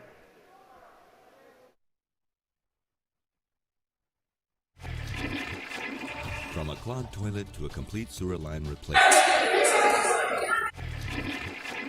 From a clogged toilet to a complete sewer line replacement, RIVO is a modern plumbing company designed to respond quickly to all shapes and sizes of plumbing needs. Bringing in our heavy equipment to replace cracked gas lines or designing clever piping systems for new construction plumbing, a family-owned company that's reliably honest and remarkably affordable. Right here in Muscatine, all day long, every day of the week. RIVO Incorporated, skill, knowledge, and tools to solve the messiest problems. There's no place like home, and Eastern Iowa Community Colleges is our hometown college. With the security we need to explore, learn, and grow, it's the smart choice, always delivering quality, affordability, and flexibility. Because now, more than ever, there's no place like home, and there's no place like Eastern Iowa Community Colleges, the community's college. Almost like it knows when you can least afford.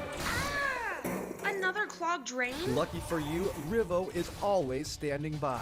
With multiple master plumbers on staff, RIVO not only handles your home-related issues, RIVO will also diagnose and design large-scale commercial piping systems. Family-owned, reliably honest, remarkably affordable. Complete kitchen and bath home improvement technicians. Because RIVO won't rest until your plumbing problems are gone.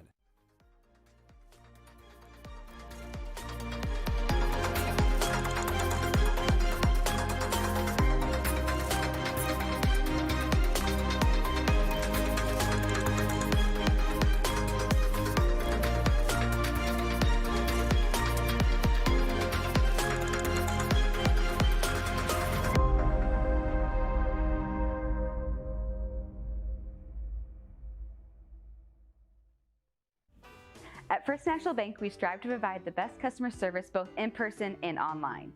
Our mobile wallet offers you great features within our mobile app. Card controls, alerts, digital receipts. Mobile wallet is a free feature in our mobile app. Check it out today.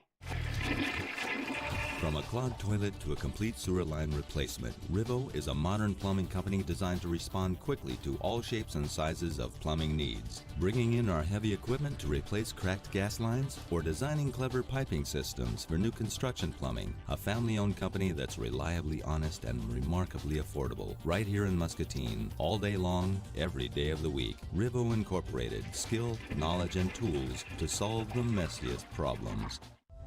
There's no place like home, and Eastern Iowa Community Colleges is our hometown college. With the security we need to explore, learn, and grow, it's the smart choice, always delivering quality, affordability, and flexibility. Because now, more than ever, there's no place like home, and there's no place like Eastern Iowa Community Colleges, the community's college.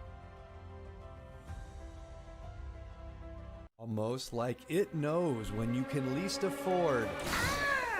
Another clogged drain? Lucky for you, RIVO is always standing by. With multiple master plumbers on staff, RIVO not only handles your home-related issues, RIVO will also diagnose and design large-scale commercial piping systems. Family-owned, reliably honest, remarkably affordable. Complete kitchen and bath home improvement technicians. Because RIVO won't rest until your plumbing problems are gone.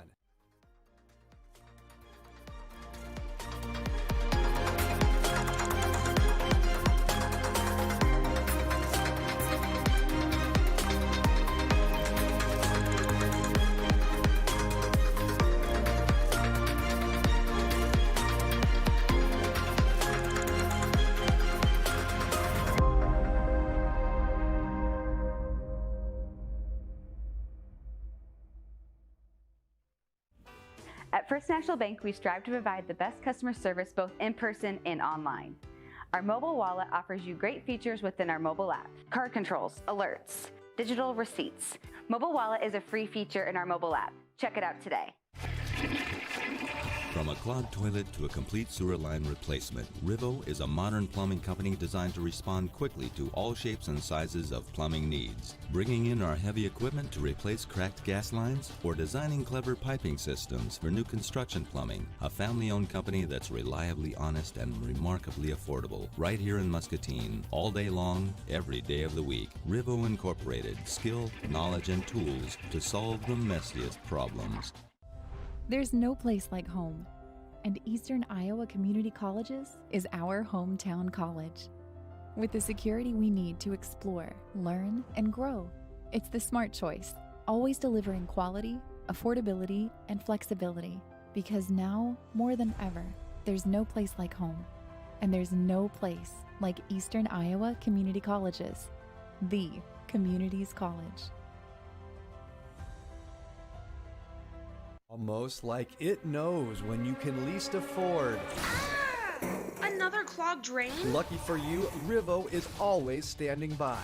With multiple master plumbers on staff, RIVO not only handles your home-related issues, RIVO will also diagnose and design large-scale commercial piping systems. Family-owned, reliably honest, remarkably affordable. Complete kitchen and bath home improvement technicians. Because RIVO won't rest until your plumbing problems are gone.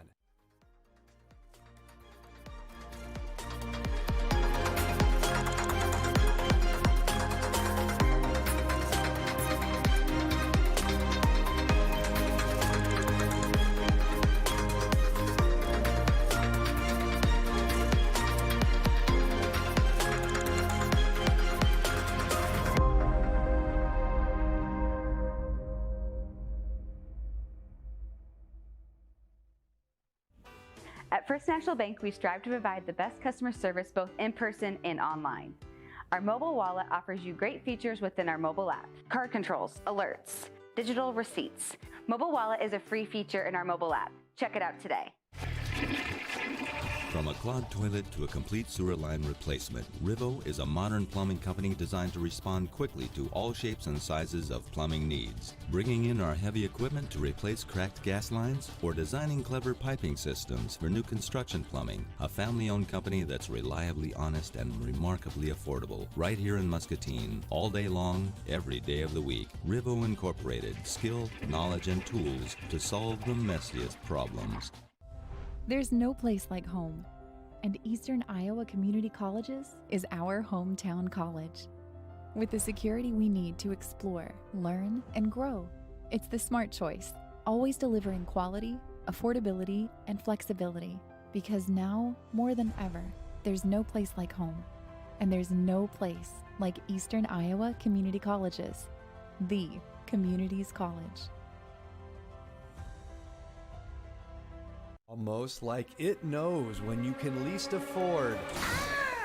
Another clogged drain? Lucky for you, RIVO is always standing by. With multiple master plumbers on staff, RIVO not only handles your home-related issues, RIVO will also diagnose and design large-scale commercial piping systems. Family-owned, reliably honest, remarkably affordable. Complete kitchen and bath home improvement technicians. Because RIVO won't rest until your plumbing problems are gone.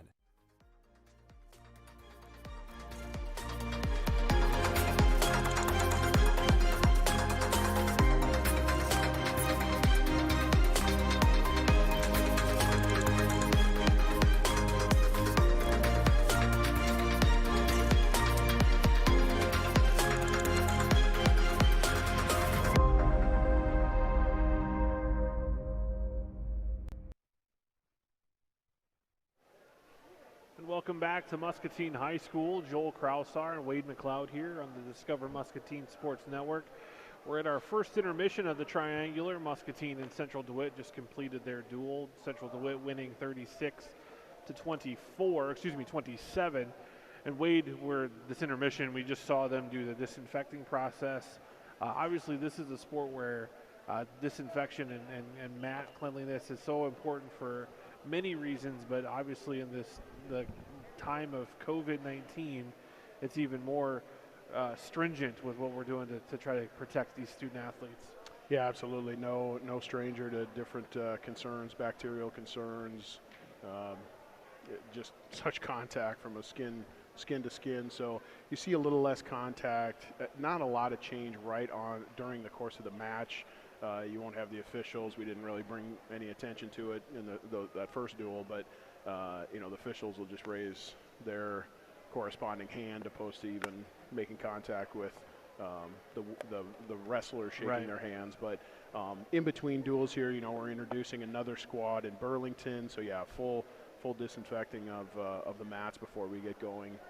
And again, some of the intermission here was just the number of JV matches, which is great. Very thankful for getting some of those junior varsity kids, both from the Sabers and the Muskies, getting their action on the mat as well. Now Burlington does not have a full junior varsity roster here, so we're going to expect to see maybe some more dual mat action for this varsity match between Burlington and Central DeWitt. We're going to do our best to keep you up to date on what's going on as we do that, and then Muscatine and Burlington will finish out this triangular meet here at Muscatine High School.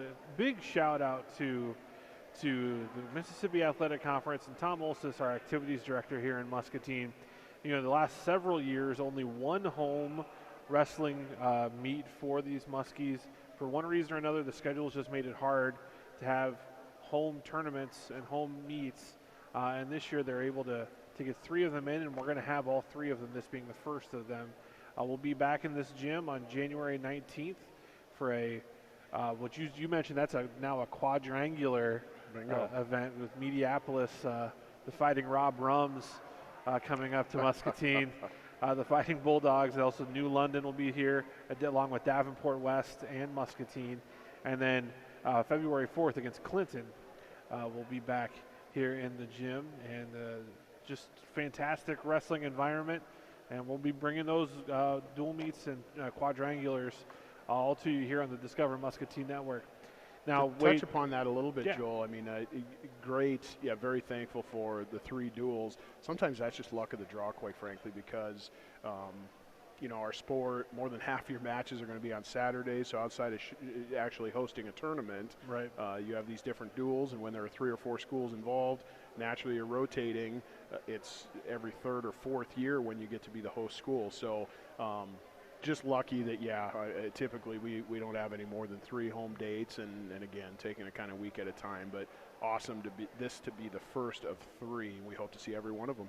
Yeah, and fingers crossed. I mean, there's obviously, if there's anything that the last 16 months can tell us, is that you just got to take every game on your schedule for just that. That's the only one you're guaranteed. So we're hoping to keep these schedules the same and have it all come to you.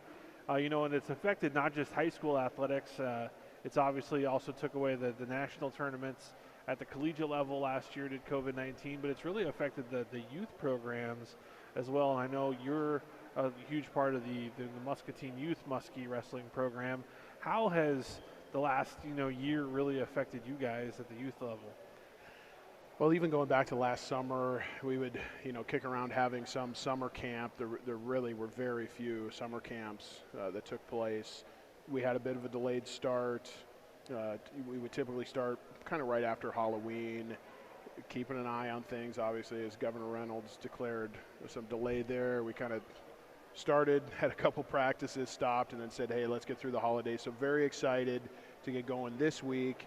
And again, great thanks out to Tom Olsis and really just the whole school district to be able to use the facilities provided, whether over at the junior high or now this week we made our way into our high school room right here. So both Coach Kane and Mr. Olsis being able to support that, we're very thankful. Yeah, everybody working together, and it's it's affecting every sport. I'm a Muskie youth swim parent. I have a son who's highly competitive in the swimming realm, and they're finally getting back over to the high school this week to get back into the Carver pool. So youth sports, and again, the most important thing is safety for everyone. We all respect that, and we see the numbers that came out just about 4 hours ago. It's still very much a factor. We want to make sure we're keeping everybody safe, and kudos to the Iowa High School Athletic Association for putting together some really good safety guidelines and doing what we can to keep the sports moving forward, is keeping everybody as safe as possible, though. And we are about ready to get underway here as Burlington and Central DeWitt will now face off. We'll start at 170 here. That's correct. So here again, we started at 160 in the first round. Then we just push those up a weight each of the rounds. So this duel will start at 170, and then naturally 182 will be the first weight class then for the third round, featuring the Muscatine Muskies and the Burlington Greyhounds. So we've got Caleb Zog against Peyton Morgan. On the mat now for Burlington is Caleb Zog, and then Peyton Morgan with the red. Morgan in on a high crotch there, turns the corner nicely for the takedown. And Morgan was the wrestler who suffered a fall against Tim Nimly for the Muskies. No shame in that. He's bouncing back nicely here. We want to thank Mr. Roger Bates too for trying to keep us honest with names here from the PA standpoint. Strong mat return there for Peyton Morgan. A little bit of a thud. We could feel that one up here, Joel. saw some cringes in the audience.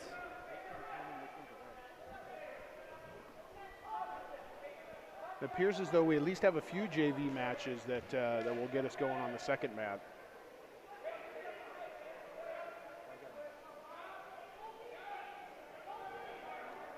Riding tough, that near wrist.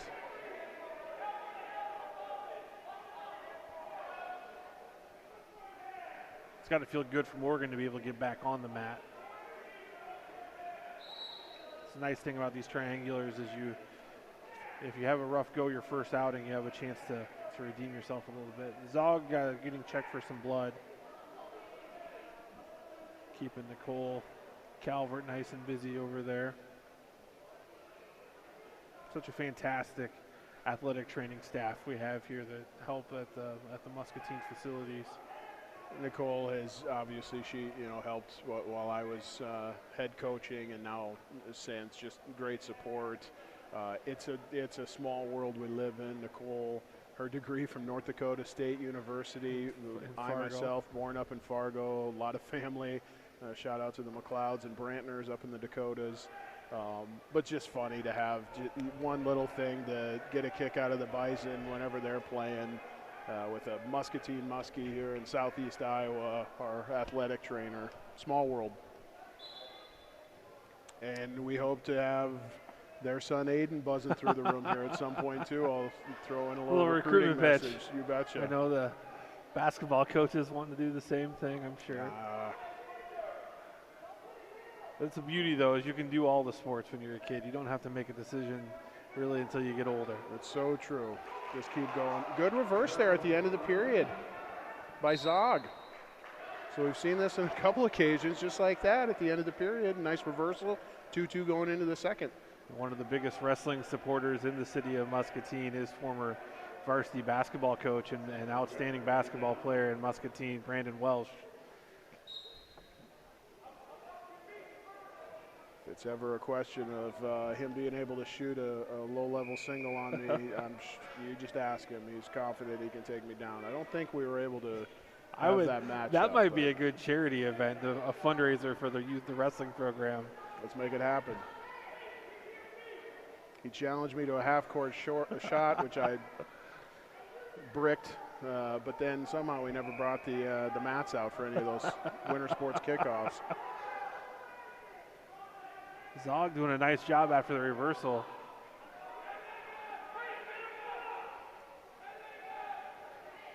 I hope Morgan can work to his feet here, head down a little bit. Want to keep moving, but you're absolutely right, Joel. Zog just going side to side. And the escape.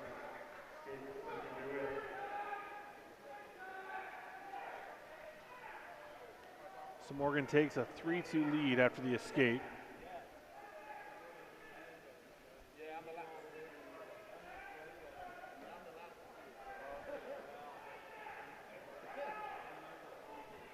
So it's Caleb Zog and Peyton Morgan. Still fighting for that inside position. They're ear to ear. Oh, try a little shot there. The problem when they're that close, and the go behind for Morgan. You want to create a little space there. So ear to ear, unfortunately, your opponent just feeling too much of what you're doing. But nice reaction by Peyton Morgan for the takedown.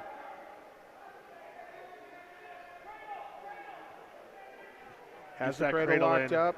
We can still record that fall out of bounds as long as we... I guess we're calling them out of bounds. So how much needs to be out of bounds for it We're trying to read in here too, because I think Coach Central DeWitt coach has been asking the same question. Coach Onemus is a little curious there too. So obviously safety is number one. It did not appear that the other mat was encroaching upon their space by any means. Now, really, as long as you're inside within that cylinder, which I would have loved, boy, to expand the size of the mat. Us big guys, you get from one end to the other a little quicker. But now, as long as there's any point within that cylinder, you can record that fall outside of the mat, barring some contact with the hardwood floor or other action on a neighboring mat.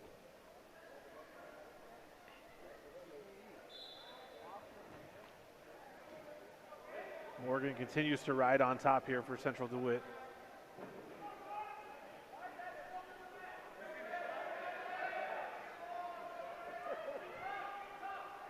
It's kind of ghosts of conference past and future here. Burlington just leaving the MAC this past year, and Central DeWitt their replacement. Now we have is that a locked hands call? Yeah, unfortunately had that arm trapped.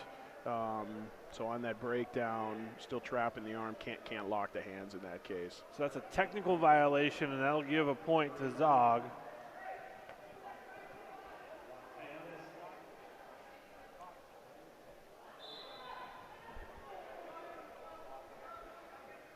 So Zog now returns to his ride. Still looking for that cradle. Got whistled off the mat the last time. He wants another shot at that. He felt it. He wants to feel it again. Yep.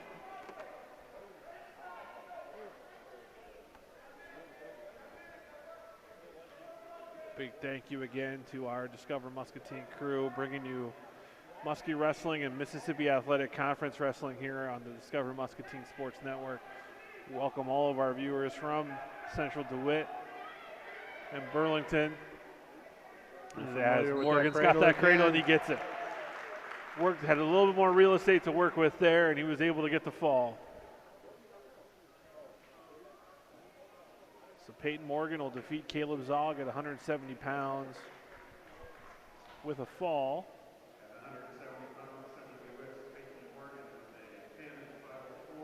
And our next, I think we're going to have actually a forfeit here at 182. Yeah, we're bouncing some weights here, so we'll see.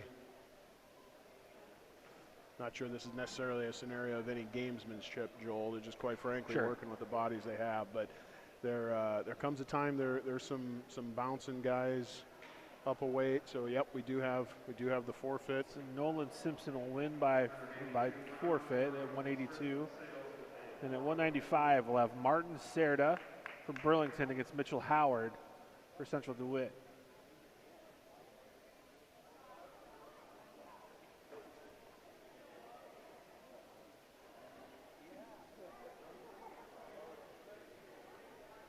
Serda's a name we've heard a little bit about. He's a pretty good athlete. And an update on Central DeWitt heavyweight Cole Miller. I did see him hobbling around without the shoe. Quite frankly, I think we had some crutches there too. So yeah, I thought I saw him on crutches earlier as well. The young man will be done for the evening.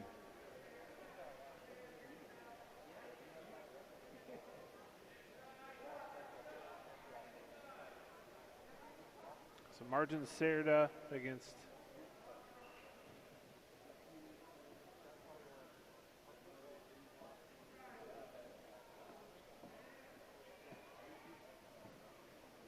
actually, we have a change here.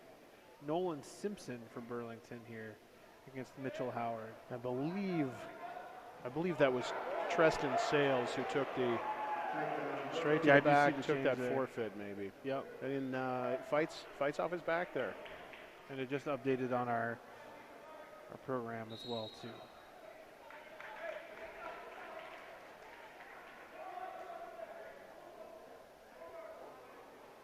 So this is, again, I apologize for misspeaking, Nolan Simpson, who takes a 4-0 lead on Mitchell Howard. The Burlington wrestler now in control on top.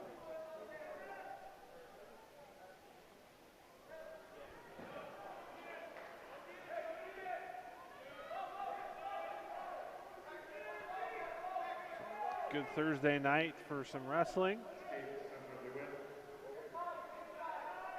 Escape now for Howard.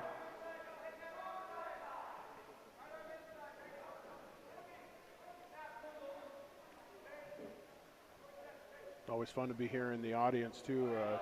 You can, if you're not sure who's wrestling, just listen for that mom who's cheering "Go Mitchell." So, yep, we got that confirmation. And now Howard gets a takedown. Closes that gap.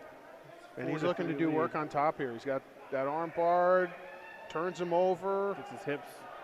Trying to stay in bounds here. Oh, keep those toes in. Good fight by Simpson. He knew where he was on the mat, knew he didn't have far to go. Quick hips there. So 8 seconds, 8.8 seconds to go here in the first period. The question of some blood. The official says okay. Team score all tied up at 6.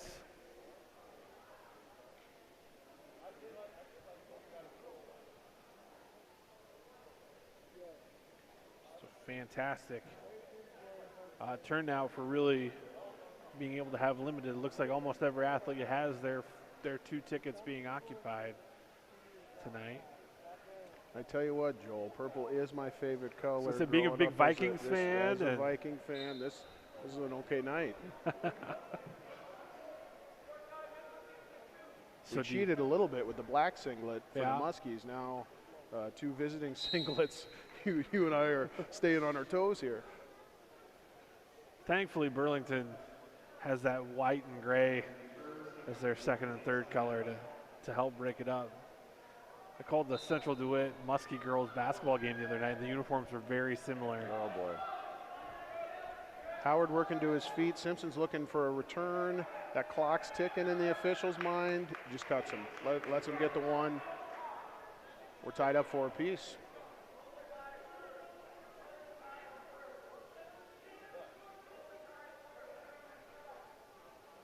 Simpson was very good on his feet in the first period. Goes for another shot there.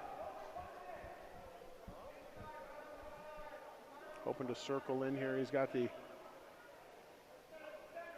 broke off of that tie a little bit, trying to get a collar tie. They're both pummeling back and forth, want that inside position. Can either find a snap down or let's find a shot to the leg. You can see him just leaning a little bit. Nice little shoulder, or excuse me, elbow pass by. Good recovery there. Howard gets 2. Well, yeah, now blood. Now it's confirmed. We definitely have a little blood now. We have confirmation.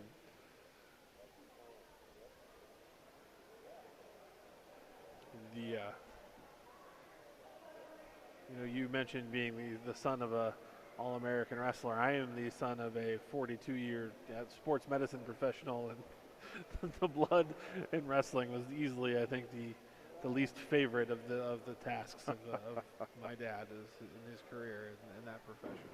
I was fortunate not to have too many nosebleeds, but I will never forget. I had one that we just could not stop, and this is before the unlimited blood time. Still remember being at Pleasant Valley to the point that we put some, shot some tough skin up in my nostril, and oh my goodness, that could not have felt good. That was a tough go. Get this thing stopped and let's wrestle. Oh, yeah. There's probably a book to be written out there of the creative ways to stop the blood timeout. Well, I certainly would prefer that over, you see some of these guys, you get to the point, quite frankly, you're just wrapping tape around their head just to close out their nose. I could never breathe enough to take my nostrils out of play, but they were able to get the blood stopped here and the action back going as Mitchell Howard leads 6-4 over Nolan Simpson. They may have to get creative here, Joel. Yeah, this is a pretty significant bleed. Well, it looks like, there's been some discussion on are we going to use the second mat or not. They do need to give some consideration to Burlington. Of course, this is their first action, and they would turn right around and be wrestling the Muskies. So you do want to respect their recovery time. In fact, I believe there are some new rules as far as how much recovery time is required. And I believe it to be 30 minutes, but it's certainly 30 minutes at a minimum. Can see Coach Cruz over there, Andy Cruz. I think he's lobbying right now. He's got a bus to catch. He's looking to get home. It's like, we get this the mat going? We're okay with it if you are. Traditionally, you know, it's just more fun on the one mat. I myself, my mindset, our Saturdays, our tournaments as a wrestler, we each had our own job to do, focus on being in the best position for you to finish as high as you possibly could for that day. But when it came to a dual meet setting, every single wrestler engaged in every single match. And so unfortunately, when you split it onto two mats, it takes away from that. Sure. I mean, that got even more difficult from a coaching standpoint too. When your guys are on two different mats, that was always tough. But even from a wrestler, hated to do that. Well, selfishly, from a broadcasting standpoint too, the one mat is just fine for us. We only have to pay attention to the one. This is true. So we got another restart here. This is Mitchell Howard. I don't think we've glued that nose shut just yet, but yeah, hopefully Simpson can work his way out of here. Second, are we in the third period here?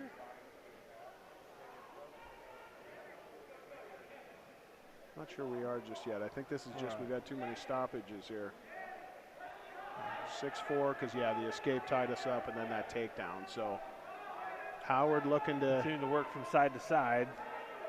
He's got short time to work with, though. This is going to be tough to find a turn, but finishing on top, finishing the period on top. Good control of the mat. So that is just the second period. We're going to go neutral. Simpson feeling better on his feet, wants to get that takedown. Wants to get that nosebleed stopped. Oh, right away, right off the whistle. He knew, we're going neutral. I'm getting in on that leg. And great reaction by Howard. Nothing doing. But let's take another break. Coach Matt Siebel of the Greyhounds, state champion, former champion for Burlington. I believe now third season after Coach Jay Huff. So again, going back to his alma mater, really exciting to see. Great kid. Coached against Matt, very respectable. Happy for him to be coaching at his alma mater. It's something special. You know, and is this year 4 for Coach Kane here in Muscatine, or is it? I need to do that math. It certainly is 4. It could be 5 actually. Now that I think. Shame on me. I believe it is 5, because it was one of the first hires I covered when I kind of took over into the sports media world. He's doing a fine job here in Muscatine. We're so fortunate to have the Canes here in Muscatine, doing wonderful things. His energy, second to none. And then to just be within the building, have the administrative support, be in the halls here of the Muskies. He's bringing kids. It's a sport you don't necessarily need to do from the age of 3, 4, 5. He's done a great job bringing kids in who just need a little something to do during the winter, whether they're just bumping heads with some of the other Muskies, and some of these guys then find their way into a lot of success on the mat. He's doing a phenomenal job. Mitchell Howard leading 6-4 over Nolan Simpson, and Howard gets that takedown. Good counter there. And he's looking for 6. That's pretty tight, Joel. Looking to put the pressure. Just trying. Is he going to get it? Boy, you can you got it. Yep. Stuck with it. Kudos to Simpson for, keep taking those shots. Howard with the pinfall victory. So it'll be 16 points for Central DeWitt at 195.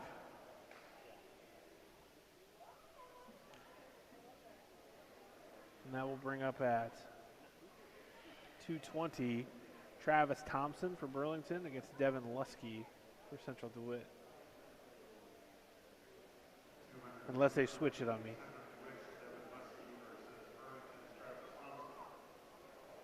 I think we're set.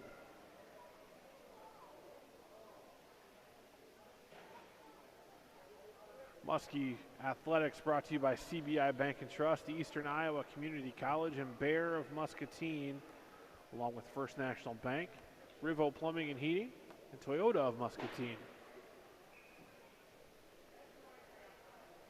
Joel, I did not see the weigh-in sheet, but I am telling you, the young Travis Thompson is all of 220 pounds.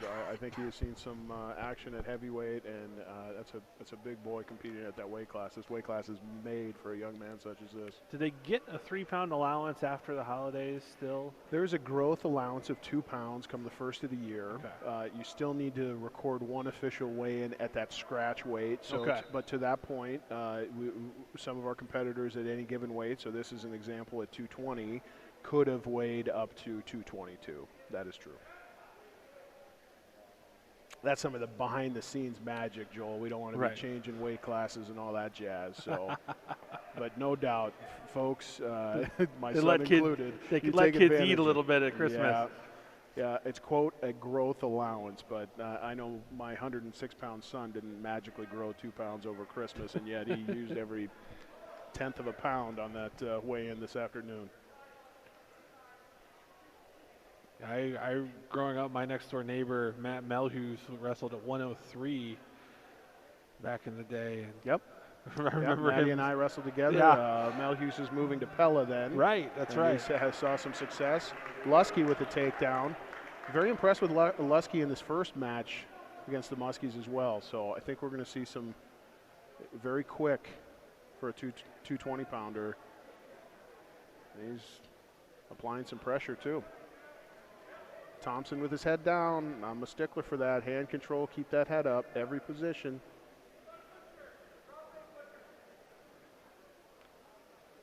He's got the wrist across the body, so if he can keep that, then it's just about, it goes to that cross face. Might have taken that from left field a little bit. I think we got a pretty good shot of that, but wake him up. I like how you put that, from left field. Puts the leg in.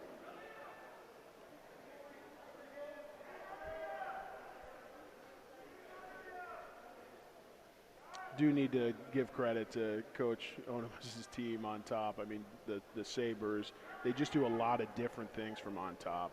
Here's a Butcher with the crossface, going to run out of time, but we may come back to that. Lusky should know that's there with that head down, be able to find that Butcher from the crossface. So at the end of the period, Lusky leads 2-0. And we're at 220 pounds here. This is a dual meet between Central DeWitt and Burlington. It's part of this Muscatine triangular. The Muskies will face off with Burlington next. We started at 170 for this duel, so we're at 220. Thompson actually chose the top position, so he's looking, he doesn't, or he might have been locked those hands early, I'm not sure. But he said, I don't want to have to try to get the takedown. I'm going to start on top right away.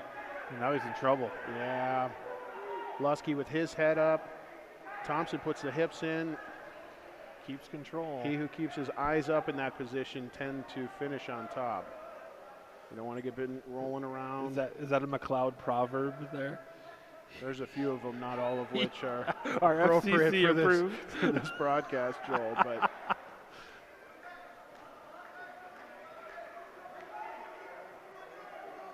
nice recovery here.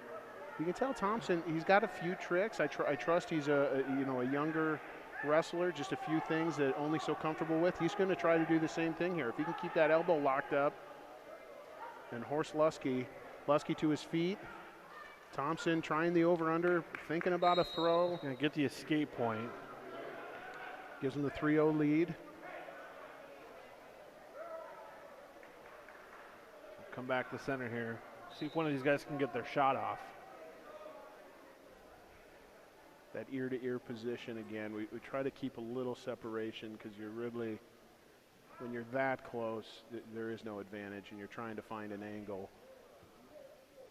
So if you can find the corner and more so get your forehead to the side of the temple, then you can create that angle and attack the legs.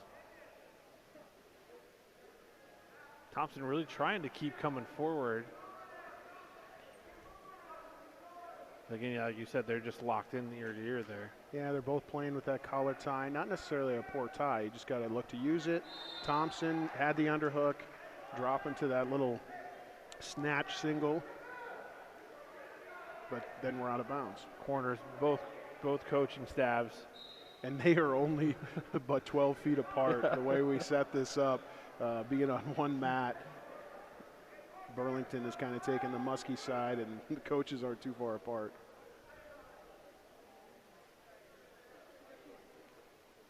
That'll do it for the second. But Thompson still with that pressure. Like that. I do think that snatch single will be there for the young man. Thompson's got that big knee brace on his right knee, too.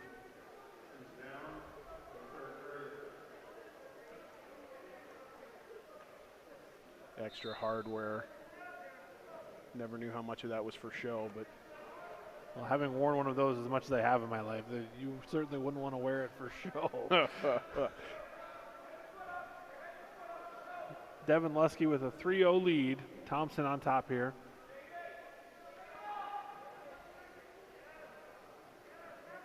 Thompson has a 2-on-1 ride, wrist ride, but he's going to need points. So remember here, we thought we had some opportunities at a cradle. He's so long, he's going to try to work for this crossface, whether butcher or cradle. Got to be careful not to get too high, though. We've seen that problem tonight. Working side to side. He's got the half in on the opposite side, which makes him vulnerable for a roll if Lusky wants to trap that arm. Crossface again, thinking cradle. Boy, 3-point near fall. That changes the complexion of this match. But Lusky with the single. Are locked on the single leg. Lusky keeping his hips. If he finds at least an escape, that 4-0 deficit will be an awful lot for Thompson. Unfortunately, Thompson's still on top, and he locked around the core, the body of Lusky. So we're at least going to have a penalty point, but the official's going to allow Lusky to continue if he can score additional points. Here again, double dip. It'll be a locked hands and a reversal. I think that's what we're going to see if he can pop his head out here. Which he's going to do. Well, maybe right there. And now he's got some back points. Really doesn't have an arm locked up, so it's great to have the near fall. Going to need to find a hook, something to get the shoulders all the way to the mat.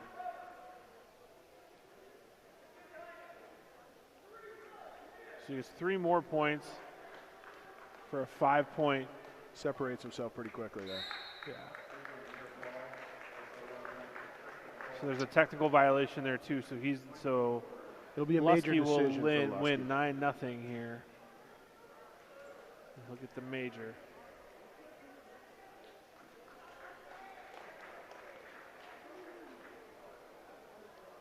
And that will bring us to heavyweight, where John Schwelka for Burlington against Sam Gravert for Central DeWitt. So Central DeWitt appears to have another heavyweight. So again, Cole Miller had the injury default out of his match with Tongan Deason for the Muskies in the first round, in the first duel. So Sam Gravert against John Schwelka.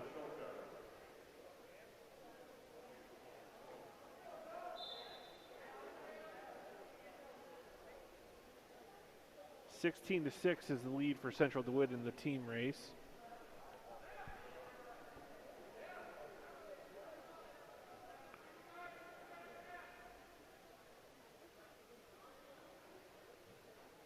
Central DeWitt.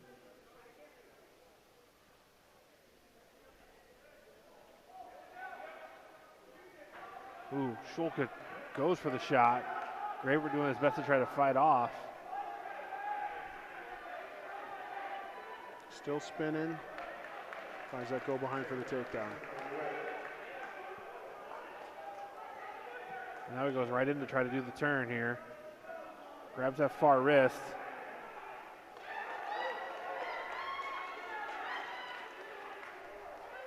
For sure getting the, and there it is, there's the fall.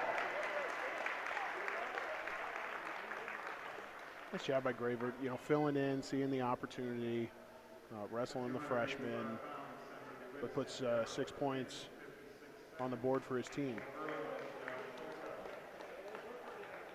Next man up for the Sabers. So we'll go to 106, where Jacob Widmer from Burlington will face off against Keaton Cruz.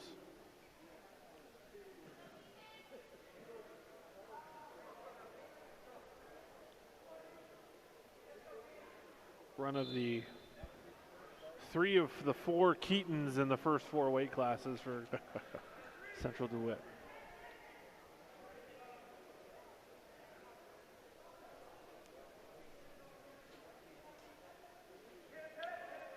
Front headlock, controlling elbows there either way.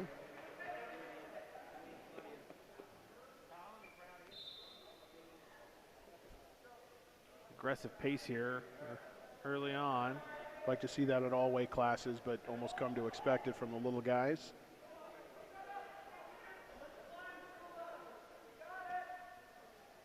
So in that front head position, Widmer, though, controlling that elbow. Tough for Cruz to get around if his elbows are going to be locked up in front of his opponent. So no lazy elbows there, we tend to say. Get on the chin, keep that elbow free, get your go behind. But he's found himself in that position a couple times, so that's going to wear on Widmer. The action right now has found itself to the edge of the mat. Cruz again, here we go, front headlock. Widmer again, controlling that elbow. Not necessarily a 50-50 toss-up, but that does neutralize the situation a little bit. Cruz. No. Whoa, big turn. Oh, he's got it tight. That's a tight. You know, yeah, that front headlock, clearly comfortable in that spot. Whip over. So Keaton Cruz with the fall.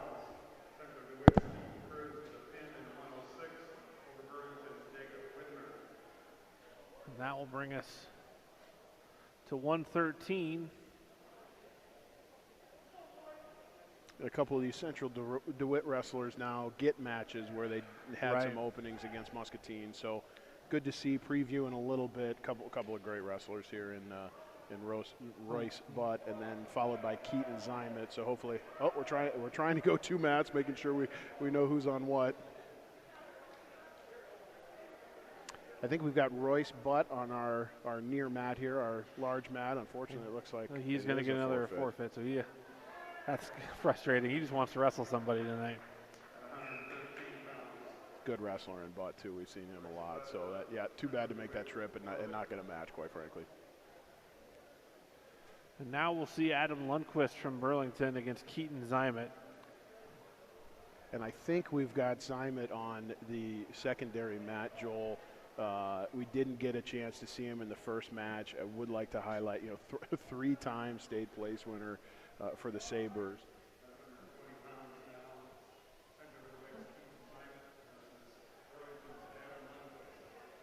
One of the best wrestlers in this weight class. 3rd rank. Oh, getting a little aggressive there. Found himself to his own back.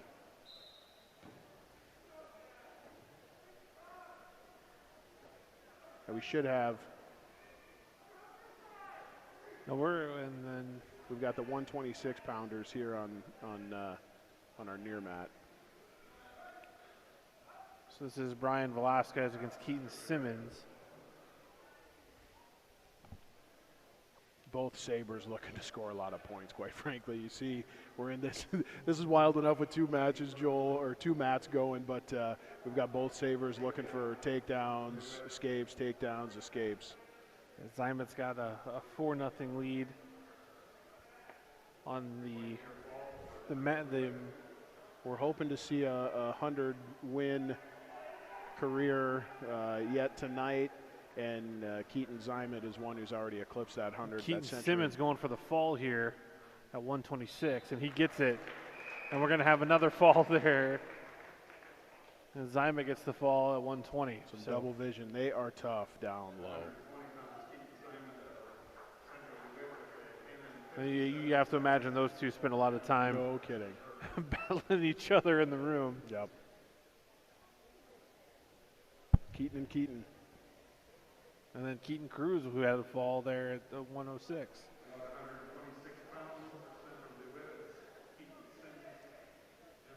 132.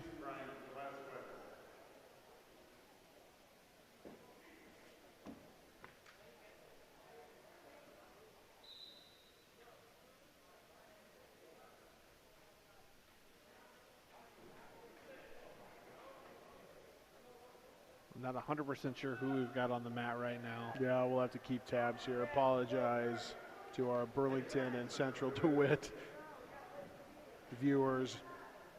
Very, very proud to at least bring this to you, but apologies again for not having the familiarity with each of these student athletes. Got a double chicken wing regardless.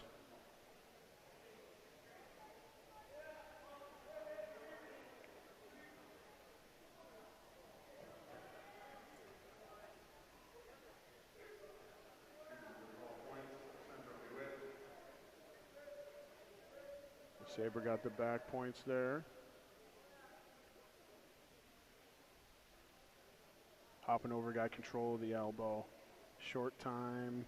Looking for some quick swipes at the end of the period. He records another 2 near fall. So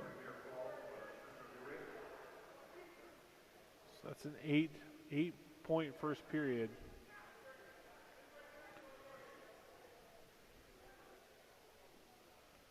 And I've got a scoring clarification.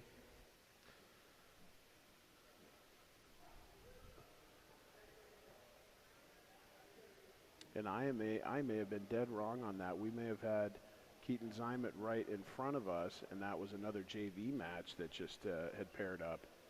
I did not think that's what we had announced. So this, we may have Keaton Simmons against Brian Velasquez here. Well, it's a good thing both Sabers at least recorded the fall there. I think we called part of it correctly one way or another. Okay, we're doing the best we can with what we've got. And I think the coaching staffs has agreed, as long as they can, we're going to stick to the one mat. And that may have just been another matchup they were able to get for the JV. Simmons has the wrist. We've got a tilt here. Right back into that leg Turk. Oh. Again, constant pressure, just trying to turn the torso of his opponent, and good things will follow if you can get those hips turned. So 12-0 lead.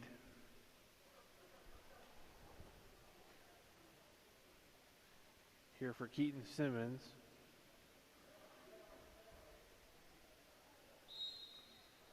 And they go out of bounds. Discover Muscatine Sports Network. Brought to you by Hy-Vee of Muscatine, Toyota of Muscatine, and Bickford Senior Living in Muscatine. We'll be back in this gym tomorrow night as the Muscatine Muskie boys face off in a varsity basketball showdown with North Scott. And here's Simmons. Again with some big near fall points. A lot of tools from the top. That's going to be a major decision. That's our technical fall. Our tech fall. Yep, bingo. Scoring a lot of points. So Simmons with the victory by technical fall. Central DeWitt adds to their commanding lead in the team score as well.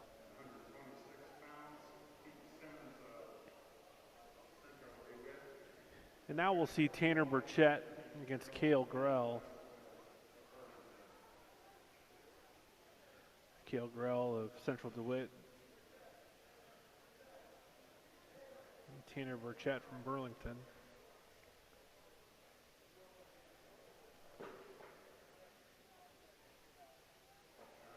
Quick forfeit here at 32. Howard with his 6 points for the forfeit. And then, as you said, Joel, yep, we'll move to 138. And we're expecting, as you said, Burchett versus Grell.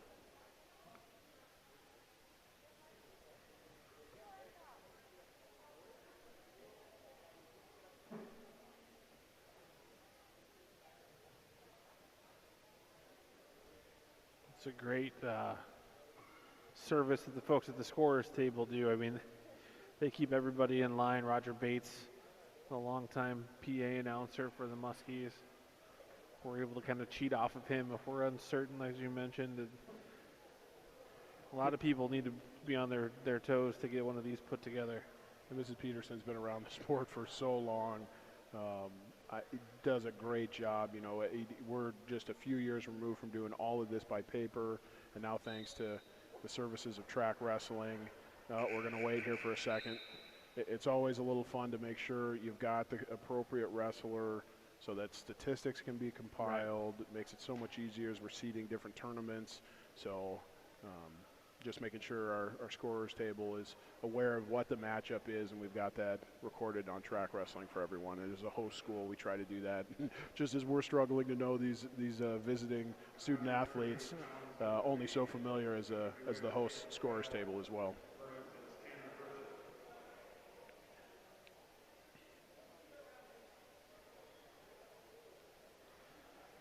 I'm not 100% sure what's going on here. I think it's a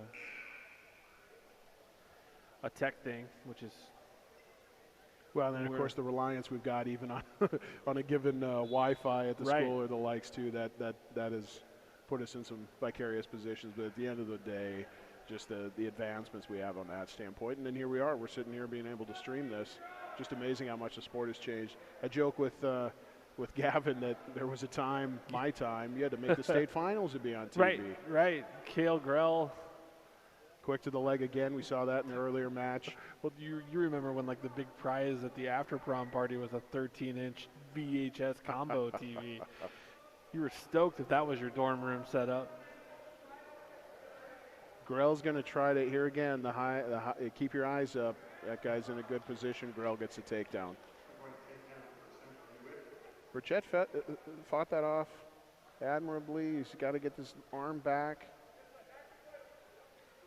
Another freshman for Coach Seabold as he's getting things, a little bit of a rebuilding mode there in Burlington.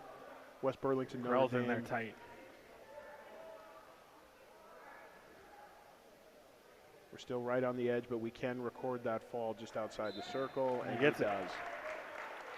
So another fall for the Sabers. Learning opportunity for the youngster Burchett.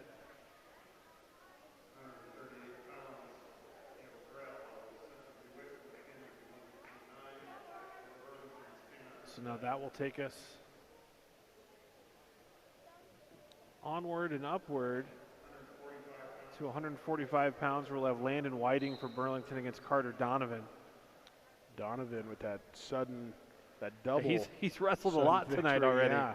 And he's recovered. He's coming out guns blazing right out of the gate.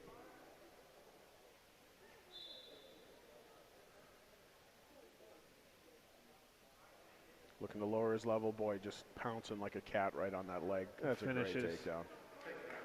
That's just how you guys draw it up. Under control. Now he starts his ride. Riding with that half, finds the turn. Wants to get chest to chest here, just settling in. He's got plenty of time. Whiting bridging as best he can. Gonna have to get that arm through though. He gets it. So that's how you recover well from a double overtime match. Really, he made the most of that. Yeah. Fall.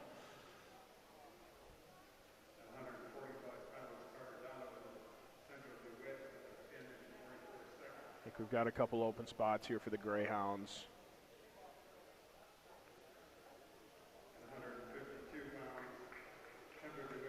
So Cole Bossum will win via forfeit. Mr. Landon Peterson looking to do the same. The team score is somewhat irrelevant now at this point. And that's going to wrap that duel up between Burlington and Central DeWitt. We've still got a match.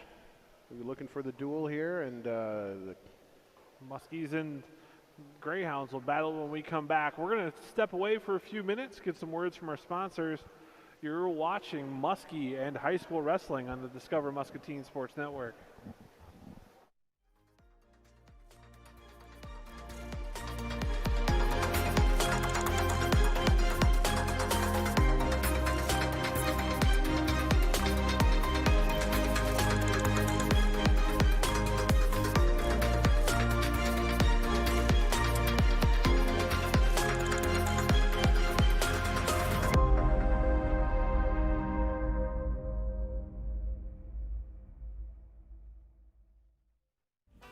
At First National Bank, we strive to provide the best customer service both in person and online.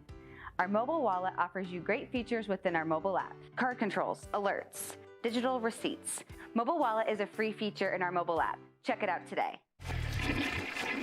From a clogged toilet to a complete sewer line replacement, RIVO is a modern plumbing company designed to respond quickly to all shapes and sizes of plumbing needs. Bringing in our heavy equipment to replace cracked gas lines, or designing clever piping systems for new construction plumbing, a family-owned company that's reliably honest and remarkably affordable. Right here in Muscatine, all day long, every day of the week. RIVO Incorporated, skill, knowledge, and tools to solve the messiest problems. There's no place like home, and Eastern Iowa Community Colleges is our hometown college. With the security we need to explore, learn, and grow, it's the smart choice, always delivering quality, affordability, and flexibility, because now, more than ever, there's no place like home, and there's no place like Eastern Iowa Community Colleges, the community's college. Almost like it knows when you can least afford. Another clogged drain? Lucky for you, RIVO is always standing by. With multiple master plumbers on staff, RIVO not only handles your home-related issues, RIVO will also diagnose and design large-scale commercial piping systems. Family-owned, reliably honest, remarkably affordable. Complete kitchen and bath home improvement technicians. Because RIVO won't rest until your plumbing problems are gone.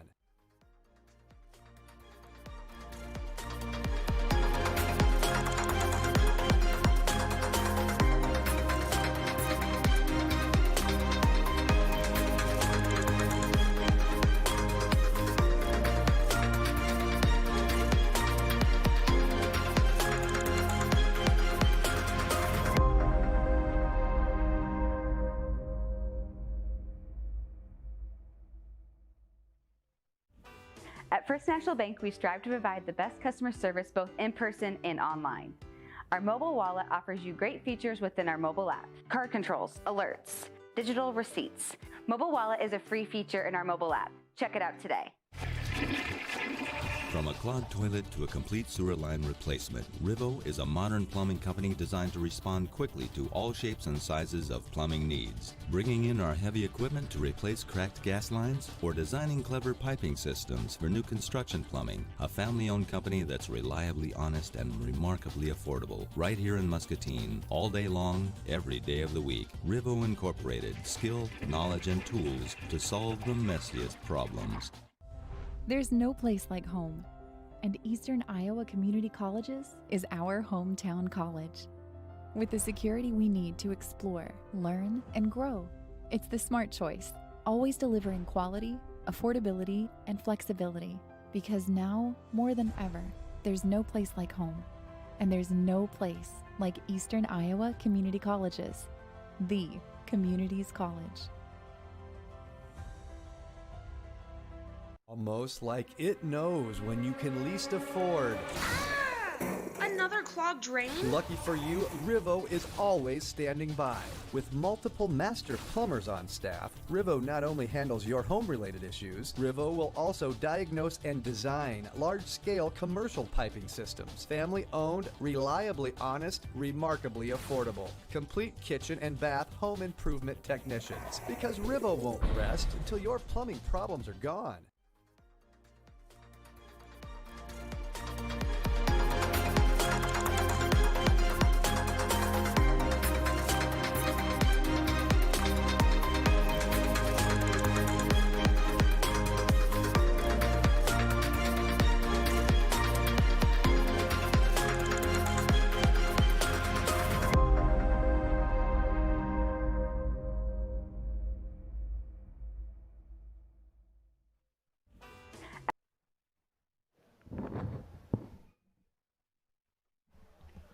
And welcome back to Muscatine High School Gymnasium. Joel Krausar and Wade McLeod here on the call. It's high school wrestling. We just finished 2 of the 3 in this triangular, and the Central DeWitt Sabers escaped 2-0. They defeated Muscatine in the first leg of this triangular and defeated Burlington in the second, and now they are on their bus ride home, and the safe travels to the Central DeWitt Sabers as they do their job coming in as we disinfect the mats as we wait for Muscatine and Burlington to get ready to take on theirs. And the highlight of this, we mentioned at the beginning, Wade, you flip a coin, you do a random draw at weigh-ins as to where you start that first duel, and we started at 160, and that kind of set the table for the highlight match being the final match of this duel with Muscatine and Burlington as Tim Nimly goes for his 100th career victory.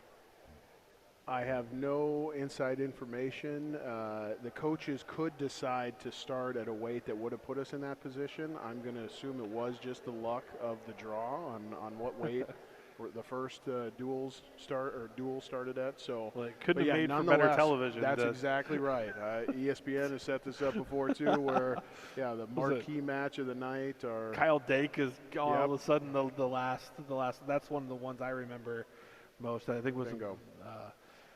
Again, hopefully we were just talking off air. We're looking forward to the college wrestling season getting underway. The outstanding smaller schools, Loris and Wartburg and Grandview we mentioned earlier.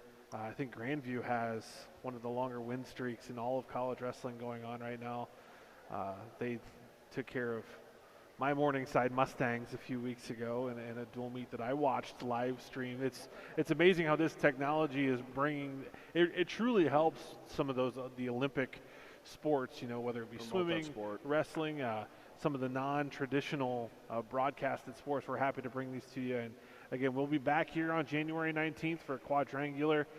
Stay tuned and tomorrow night as the Muskies boys basketball team will take on North Scott. We'll have that game for you. We had girls basketball earlier this week, and we couldn't do it without our fine sponsors, CBI Bank and Trust, Bear of Muscatine, RIVO Plumbing and Heating, Eastern Iowa Community College, Hy-Vee of Muscatine, Riots and Rebels, Salon, Toyota of Muscatine. You go out and see TJ Deere out of Toyota. TJ, the sales manager out there, college roommate, Lincoln McElravy.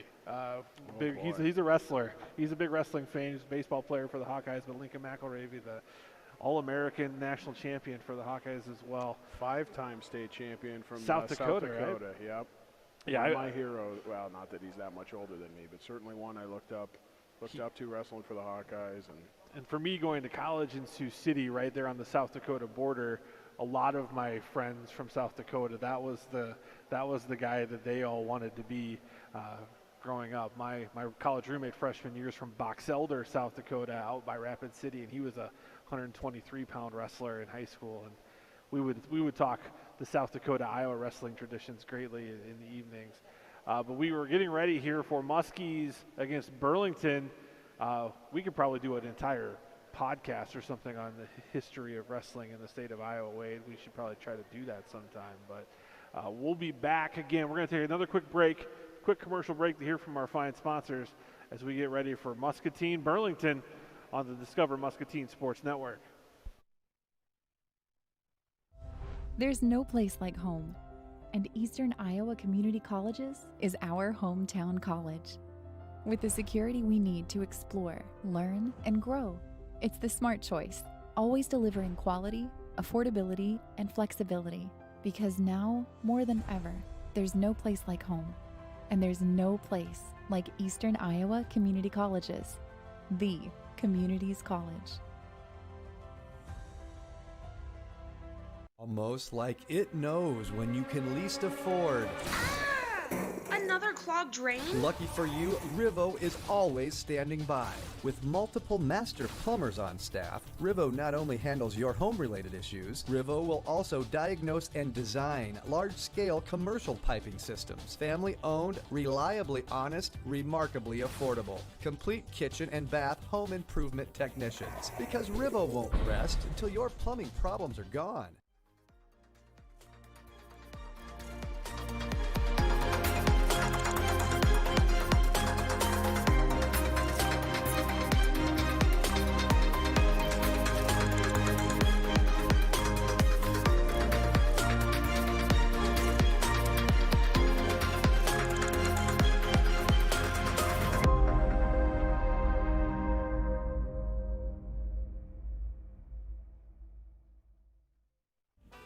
At First National Bank, we strive to provide the best customer service both in person and online.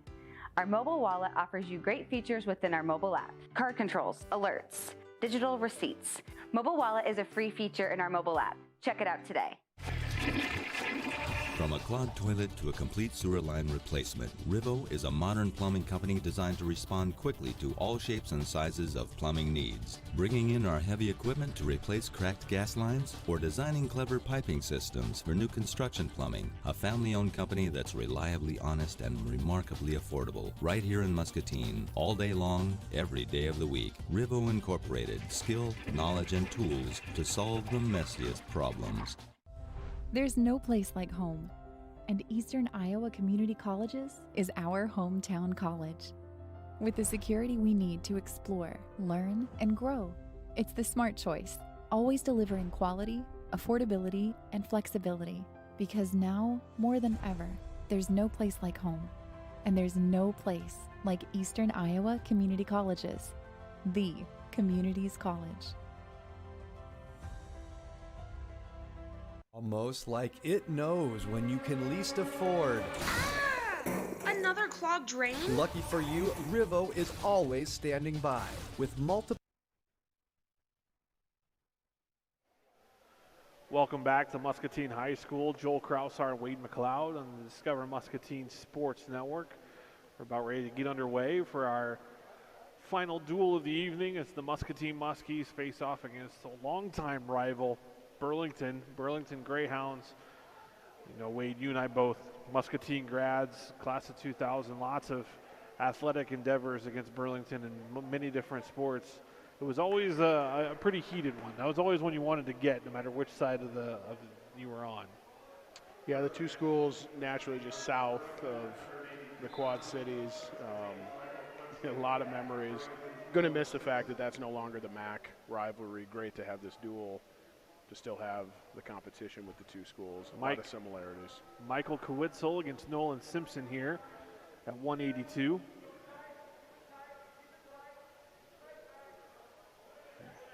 Michael did not have an opponent in the first duel against Central DeWitt.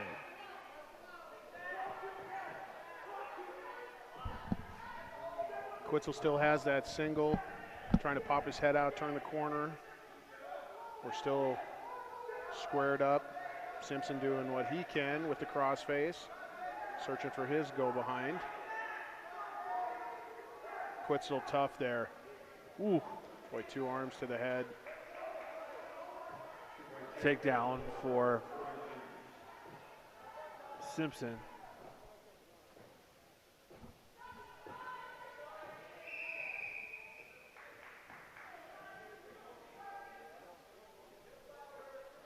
Now Kwitzel works to try to get out.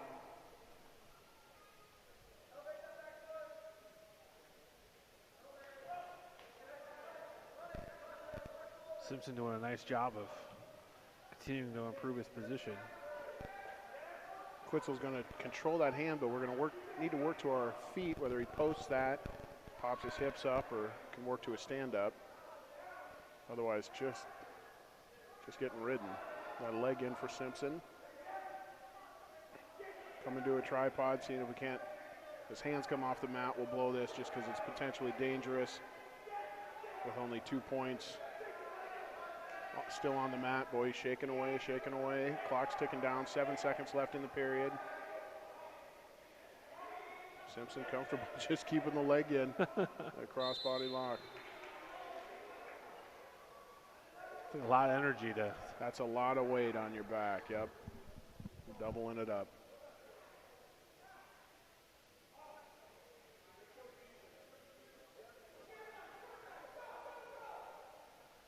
So Muscatine will defer their decision here. And Simpson will take down.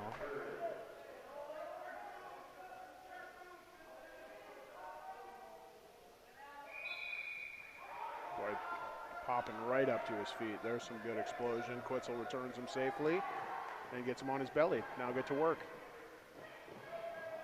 Cross face, gets that wrist. Now he's out too far in front. We got to get behind the arms.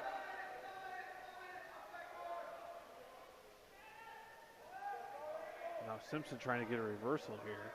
He's got that leg hooked, gets his head popped out, trying to keep his hips high, looking across the back. Quitzel catches the arm. Simpson with a great drive across to get that reversal. Big hips. Strong finish there for Simpson. Takes a 4-0 lead now.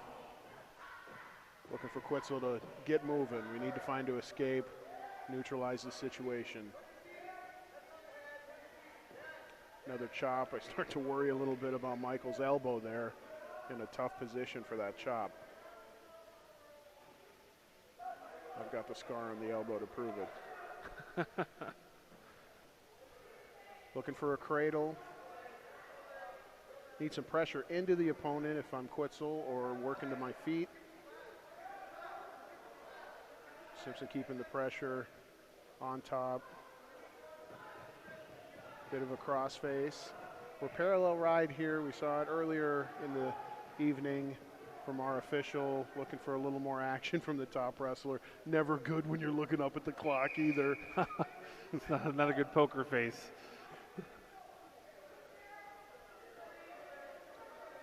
Quitzel coming up. We got the same position again. Does lock the cradle this time, so he's got a cradle with the boot in.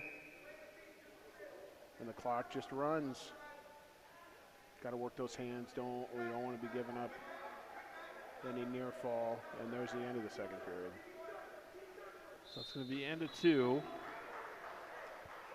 Nolan Simpson has a 4-0 lead over Mike Quitzel of Muscatine. Again, Muscatine in the black singlets tonight. Burlington in their purple, white, and gray. We started at 182 as a reminder. We'll work our way up to heavyweight and then come back around. Final match of the evening, 170 pounds. We're hoping everybody can stay with us. It's an opportunity for Muskie, senior Muskie Tim Nimly, to record his 100th career victory.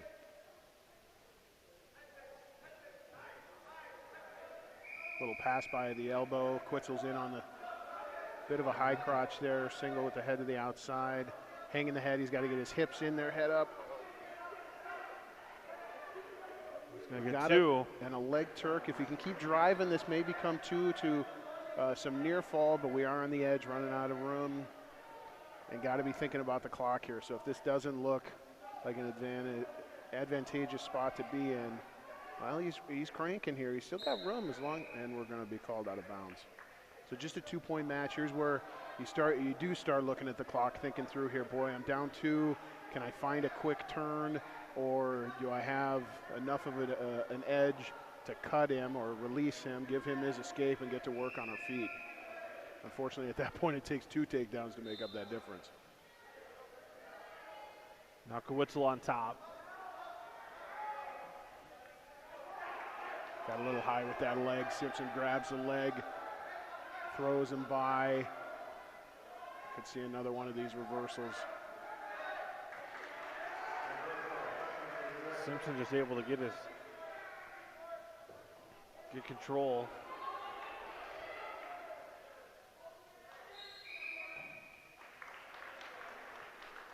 So 36 seconds to go.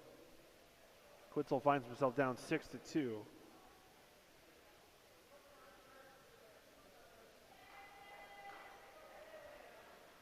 We're in the third period.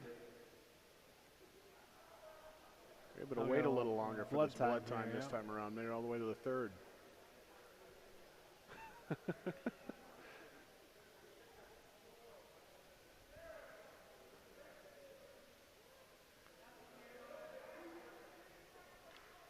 See if Quitzel has something in his bag of tricks here. Motion, that's where it starts. What do we got? Now it gets chopped right off the whistle. Simpson looking to finish this match on top. Throws the leg in. Here again, Content just kind of holding on. Gonna have to shake to his back. Fortunately, Simpson gets that cradle too, so kind of locking in. Michael able to get the escape. Needs to go big here. 15 seconds. Just a takedown won't do it. Need to go feet to back with something. There's the 2. A quick turn, just not enough time to cut him and get another one. He's going to try the crossface. Simpson bellying out. This is almost a freestyle match at this point. That'll do it. It was good to see Kwitzel get that shot in at the end if you're the Muskies. He went for it, but Yeah, Simpson did a nice job.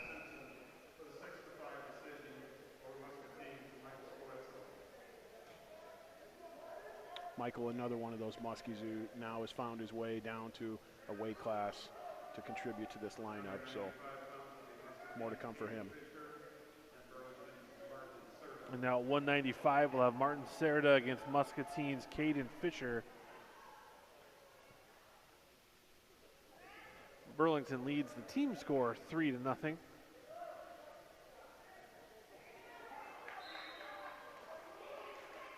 Wade McLeod, Joel Kraus are here on the call.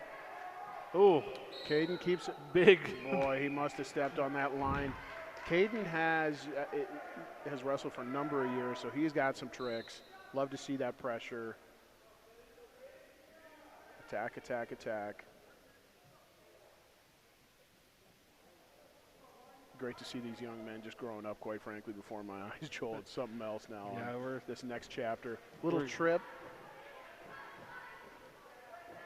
Good drive. Oh, if he keeps that arm, keeps the leg for a Turk, keep pressuring. You can see he's taking that toe to the ceiling, keeping the leg just side to side. Here. Yep. Two near fall points. You can turn those hips, you eventually find your way to those near fall. Doesn't have to look pretty, just constant pressure. Throws the half in. Man on a mission, for the fall Caden here. Fisher. As long as that arm doesn't come through, he's got plenty of time to just let him settle into that uncomfortable spot. Gets the head with the knee there. Not quite the figure four, but nonetheless, there's a pin. Good stuff. A little bounce in the step. Knew what he wanted to do from the get-go, and he got it. Boy, flips that team score just like that.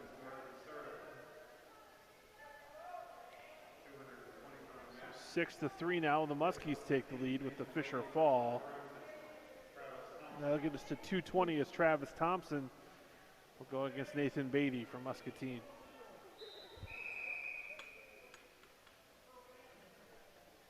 Beatty just a junior, Thompson the senior in this matchup.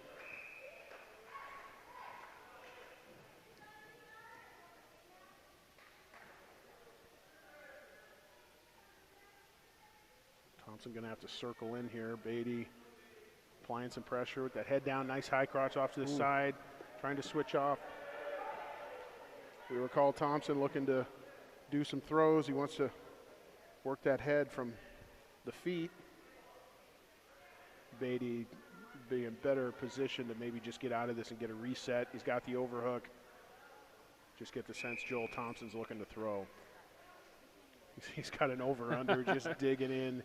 Not sure how comfortable Nate is in this position, but he's doing well, getting those elbows down. Do not want your elbows above your ears really in any position. So keeping those elbows down, not completely giving in. He's got the underhook. We got to work here. There's my A position with that. Throws it around. Nate with his eyes up. Here. That's a good takedown. Beatty with the takedown.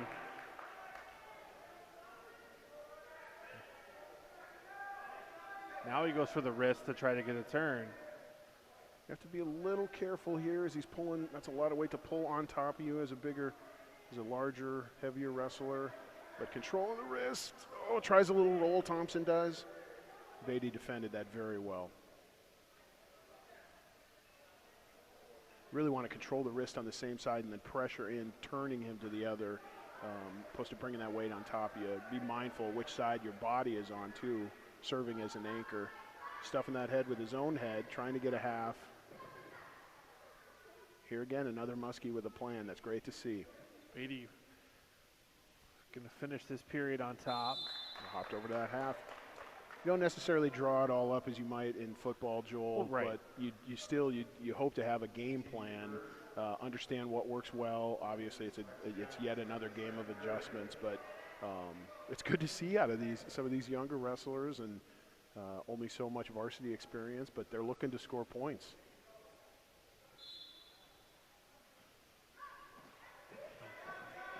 Beatty fights off the initial burst there from Thompson. Following nicely. Has that wrist on the far side. We don't have visibility on this camera, but we know we can see he's trying to put it up on his back. He's got a bit of a Navy ride there with that cross. If he can put that arm on the back, he's trying to pinch the head. Very impressed by Beatty here. He's doing a lot of different moves. He's trying to trap that. If he can hook the head, this is 6 points. I'm telling you, Joel, this is looking good. Eyes up. Go. Can he recover, get back? Just don't put yourself in too much trouble here. Settle, plenty of time. Don't want to get rolled. We know Thompson's looking to do some rolling. We do not want him to get back to his chest. Let's put him away here. That's a good spot. Beatty now kind of a reverse half on that head. If he could just lift the head. Thompson doing a great job fighting this side to side, making sure Beatty really gets something tight. That is he gets it. Great job there from Nate Beatty.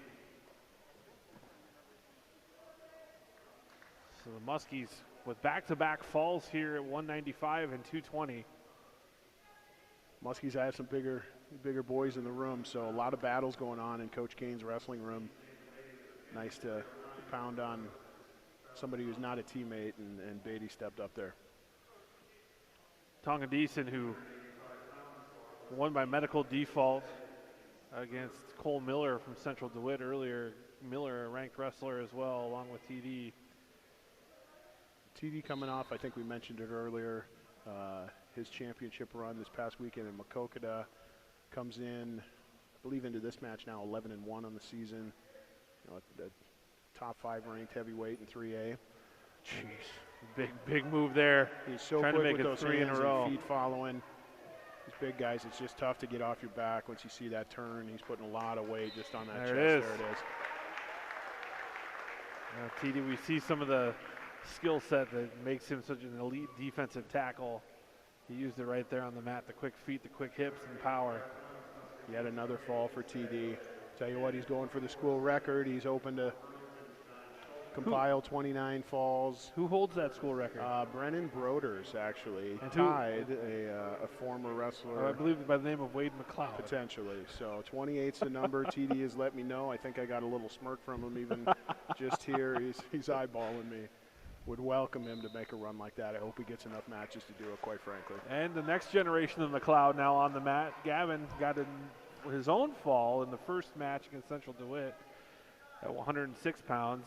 As he goes up against Jacob Widmer.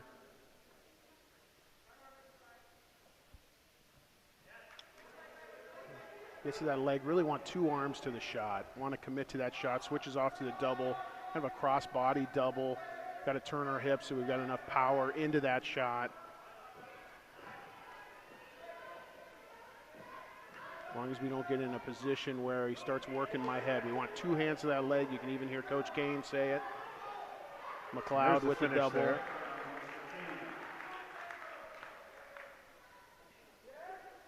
So Gavin McLeod takes a 2-0 lead over Jacob Widmer of Burlington.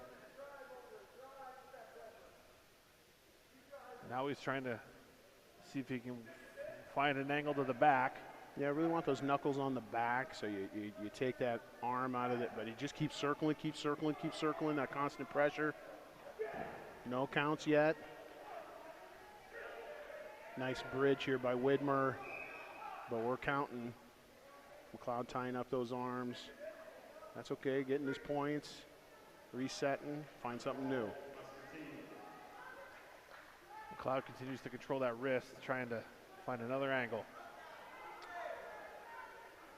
Flattens out the Burlington wrestler.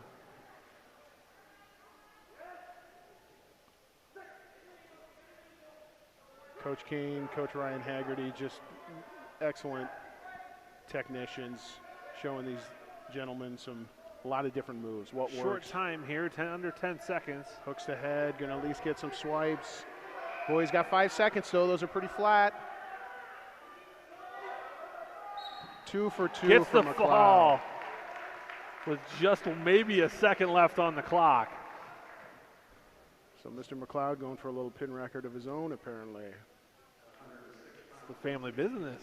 Apparently. You got to go for it.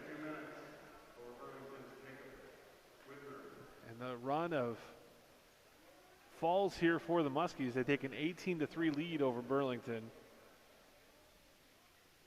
And here again, just hate to see a couple of these open weights. It's so tough. Find 14 different weight classes. Great to have the numbers, but then the expectation to be able to spread them amongst the different weights. Obviously a necessary evil with the sport, but just tough to see too many of these 3A schools with openings. Could you see Coach Kane shaking his head too? It's tough. Muscatine is open at 113 and 120. We've got Alex Van Blaricombe answering the call here at 120, Joel. So okay, so we do have a match at 120, double forfeit at 13. So Adam Lundquist now for the Greyhounds. He's in on a shot.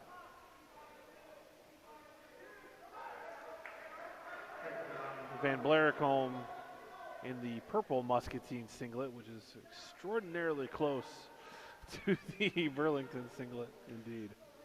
The banding on the leg is how you can really tell the difference. Save for logos and letters, of course. But. Yeah, Alex also sporting the purple headgear, I guess. Adjusting it just as I mentioned it. So Lundquist jumps out to a 2-0 lead.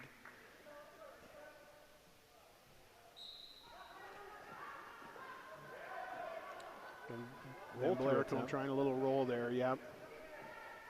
Lundquist stopped that action. You like to see it, though, your first varsity action maybe of the year and giving some real effort. Alex, a younger wrestler, he's got great hips. I mean, a teammate of Gavin's through junior high, so great to see him continue with the sport. And again, just the week by week, quite frankly, progression that Coach Kane has these kids on. Hopefully more to come for Alex. He's still moving.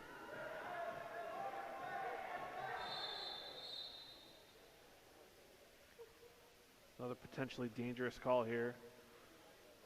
And so I didn't see what was done there. What was the... I think there was some concern just on the lift. He was giving him a little kind of boot as he was lifting him. And unfortunately, depending on where you've got your points of torque, always safety first. I even found myself, unfortunately, as a coach, getting a little excited with the officials on when they did or didn't stop some of those. And quite frankly, just err on the side of safety. Here's a half.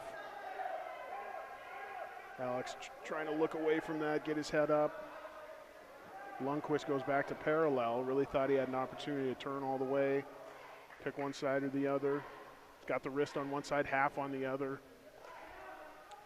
If he can get over there, that's going to be bad news for the Muskie wrestler. Lundquist trying to punch through. Tough half, my move of choice, quite frankly. Rolls right through it, does Van Blaricombe. He's going to come out on top here. We do have a two near fall, pretty quick, but not an immediate roll through, so rightly so. 2 swipes being short the minimum. Time here. We at least want 1 point. If he can break that lock and show that he lost position, we'd at least find a 1 lost control escape. Oh, short time. Boy, if he has 5 more seconds there, Joel, I think he's got an opportunity at the reversal. You can see, just as you mentioned it earlier, that body language. Alex got his head up here. He's excited to keep wrestling. Yeah, just go. I think that's what you want in your athletes. I mean, my coaching experience, obviously not in this sport and some other sports, is you can do a lot with guys who are just giving you all they got. Whether they're skilled or not, it's a different discussion. I'm not saying Alex is not skilled. I'm just saying it's a little equipment issue. Yeah, but you can correct a lot. You can't always start the engine, and it's clear that he's got an engine going. He's ready to go. Yeah, I'd love to see that. Spot on. You can tell he's excited to be out there. Didn't get a chance to wrestle the more than formidable opponent in Keaton Zymet in the Central DeWitt. I think a good move by Coach Kane there. Much better matchup here, and just keep wrestling, bud. But the only thing I can compare it to in my career is my first varsity pitching appearance was against Dyersville Beckman, and I get to the dugout after we only gave up 1 run. Coming out of the bullpen, I get to the dugout, and Coach Leach tells me, he's like, "Oh, by the way, that was their 3, 4, 5 hitters. I told you it was 7, 8, 9." Nice. I'm glad I wasn't paying attention because I didn't know any better. More times than not, that's the way to do it.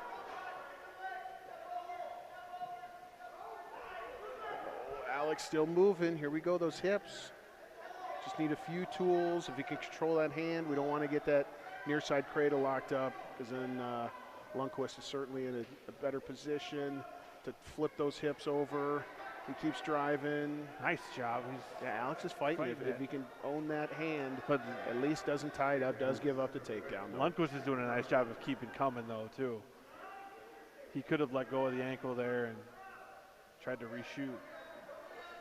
At least find one. At least find one. He's probably got enough control on that headlock still that Van Blaricombe's going to be underneath still at the restart here.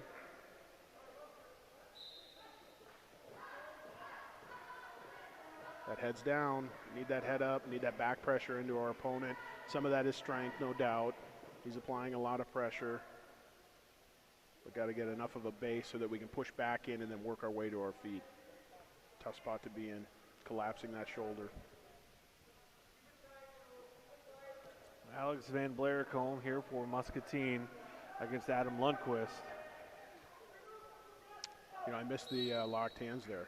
I saw him riding the ankle and then must have come up to a lock across the body. So kind of steal a point there, quite frankly. Let's see if Van Blaricombe right off the whistle here again, this whistle start, get that motion going right away. Up to his feet at least, working hands. Lundqvist with the nice pressure, bringing him back to the mat.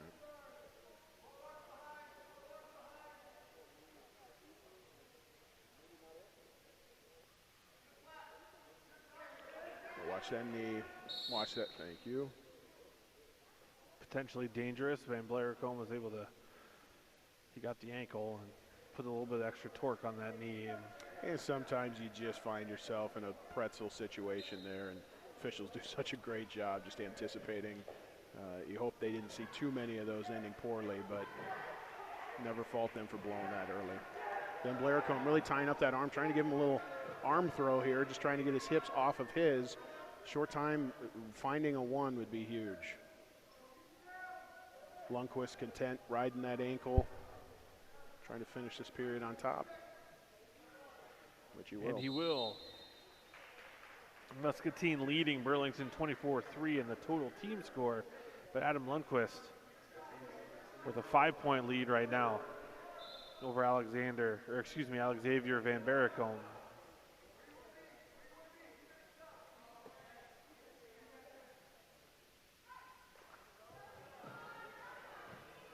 Neutral here. Van Blaricombe headlock again. Yeah, he's trying to work that elbow, little gonna arm get it. drag. That is good stuff. Take down. Well, let's see, an opportunity on top. What can we do? He's already working, trying to stuff that head with his own forehead. He can find his way to a half and just keep that pressure. He's on his knees, as we can see. Get on those toes and really drive him. Make him bear his weight, even at 120 pounds. Oh. Jolie keeps coming. Yeah, it's fun to watch. He's got an opportunity there as quickly as he can hop over. That door is open. Lundqvist head down a little bit. Working his way up. Hopefully he got a little restart. He's got to know the situation here too. So he's down 3 is Van Blaricombe to Adam Lundqvist of Burlington. Oh, a little too quick to go down. He's been there a few times. That's okay. That's okay. Little smirk there from youngster. Oh, right to that half. These Muskies know the tools. Got to be careful here not to have, we can't have both sides, that full Nelson approach, and he wants to be able to hop back and forth. Unfortunately, sometimes mind working a little too quick. Now working the wrist. Yeah, we're stalling underneath. Lundqvist needs to at least come up. Boy, his bench. Van Blaricombe, that Muskie bench getting behind him, saying keep it coming. Ooh. Stuff in the head. Now at this point, under 30 seconds, just have to commit to it. Stuff his head as best you can. Get on your toes. Drive. Not happening. Lundqvist gets his hips up. His head is still down. That's going to be tough now. Now he's found his way to at least get his hips off the mat. Might get another stall call here. No. Suck back. wrestled the whole time. Yeah, Lundquist is going to get the victory here, but And he put the work in, no doubt. He scored the points, but yeah, you really you happy wanna if finish you're underneath. the Muscatine coaching staff with Van Blaricombe giving that effort.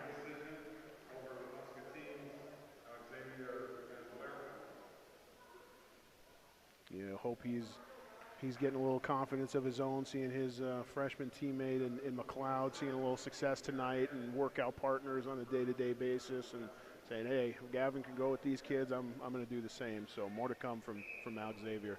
Garrett Head in deep on a shot right away on Brian Velasquez at 126. Again, Garrett's so long, so he just falls over and he's in on that. Potentially dangerous. My money's on seeing a cradle before this one's over, Joel. Yeah, this had. Boy, Velasquez down on that double leg. He's going to get the takedown. Nice aggressive move by Velasquez. Yeah, came right back. Early shot by Head, and Velasquez says, yeah, I like that idea.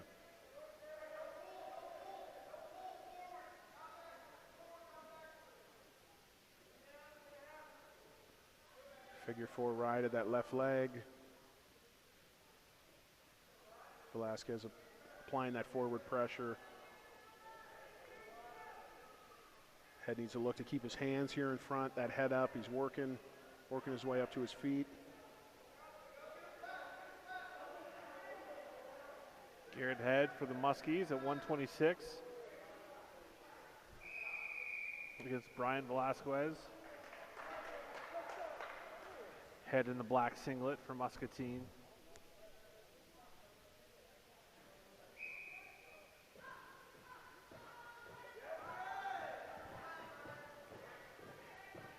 Velasquez doing some nice work on top here. That tight waist, half Nelson ride. Oh, Garrett there's the length pops here. the hips. Reversal. Comes right over. Boy, pressure in, bumps his hips, and then just high legs over for the reversal. Traps it. They can get that seat belt. Locks a little bit of a ball and chain there. Through the leg. Looking for tilts, looking for cradles.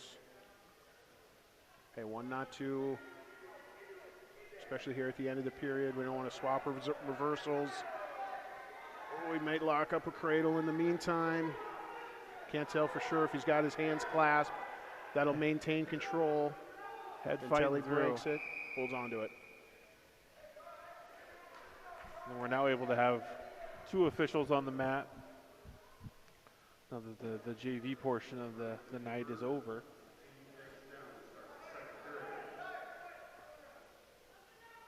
Okay, We're all so tied at 2 here. scenario Velasquez says, I don't want to get in this rolling position, so gives him a neutral start. Gets in Foregoes that 1-point escape to start the period. Yeah, he's attacking the legs again. Head to the inside. He's looking to turn the corner. Head needs to get his leg back. Kicking that leg, and what? There's the cradle. So on top with the cradle. Any position. Boy, he's got it. Got it. A little clairvoyance there from Mr. McLeod. Calls the cradle, and Garrett Head gets the fall. Muskie's scoring some big points here this evening. Yeah, lots of bonus points this evening in this Burlington matchup. Just good multi-position wrestling there from Head.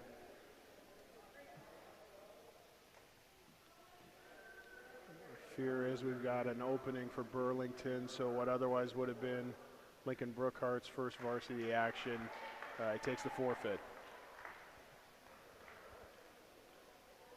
Another freshman for Coach Kane's squad. It's a nice balance of underclassmen all the That's way what you through want. for the Muskies. No, that's sustainability at its finest. Now you get real cute. Every 3-4 weights, you got a senior in the mix. Then it's phenomenal. Right. Mason Crabtree, the junior, against Tanner Burchett here at 138.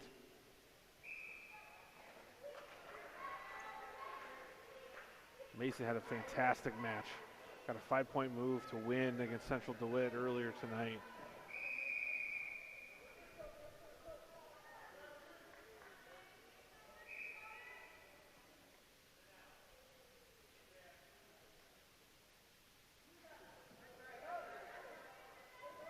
a shot there. That'll be a takedown for Mason Crabtree.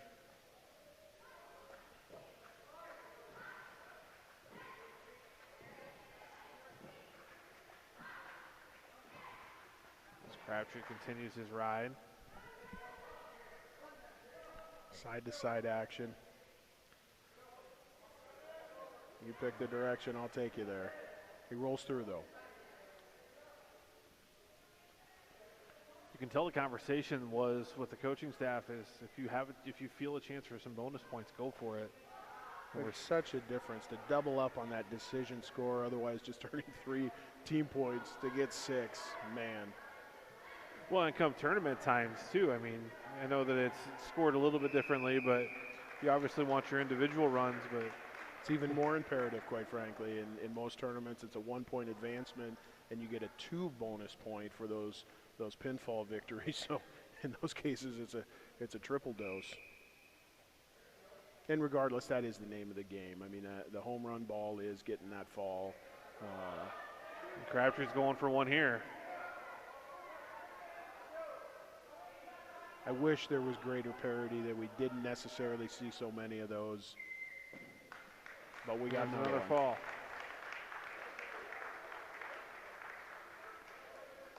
That's what, unfortunately, some kids shy away from, because that can be a little demoralizing. Too many pins. Sure. But it's a one-on-one sport. Yeah, you're your only ally, and your opponent's your only enemy. So not too many excuses out on that mat. That's what I've always loved about the sport. So Mason Crabtree gets the fall. That will bring us to Gage Stevens against Landon Whiting.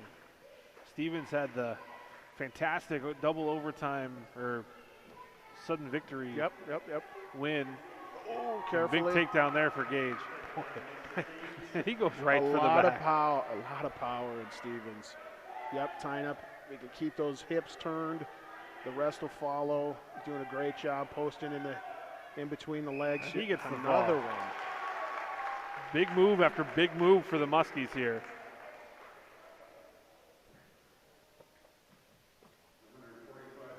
All building up to that big finale. Boy, I sure hope we get to see a match.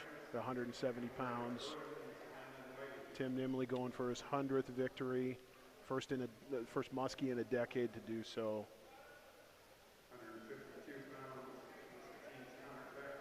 Connor Beck receives a forfeit at 152.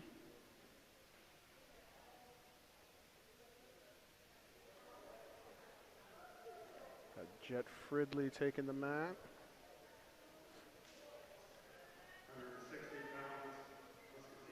And now Jeff Fridley will get a forfeit at 160. Well, the crowd is ready. And we've seen some milestones in this gym the last few years. It was right about where this center circle was that Joe Wieskamp hit the free throw to break the 4A scoring record. Tim Nimly going for one of the big milestones in his wrestling career here. It's a 100th career victory as he will go against. This is a match in Treston Sales, so I don't know the whole story here. Treston Sales, a returning state runner-up at Eddyville, made his way to Burlington. Nimly with that takedown. So this is going to be one to earn. And that's what you want. Oh, it's amazing. Treston Sales, as you mentioned, the runner-up from Eddyville, Blakesburg.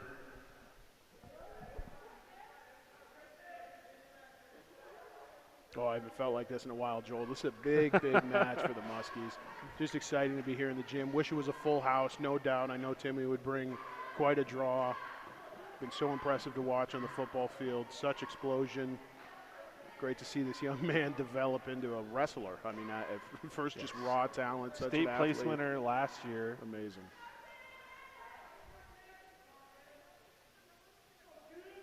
You can just see the power. I mean, his lower half is just, he's incredibly strong. Very different, physique styles in these two wrestlers. Sales a longer, lankier 170-pounder. And Sales with a lot of quickness of his own. reacting accordingly. He's got that length, so there's other levers he has that Nimly does not. This is not the two same styles, button heads, but these are two great wrestlers. This is awesome. We're able to see this matchup. Nimly with that 2-1 lead. You got that early takedown. Sales trying a little duck, a little boot scoot action. Timmy with the pass to a single. Got double unders, back again, lifts him. Finishes it. Big follow through there from Nimly.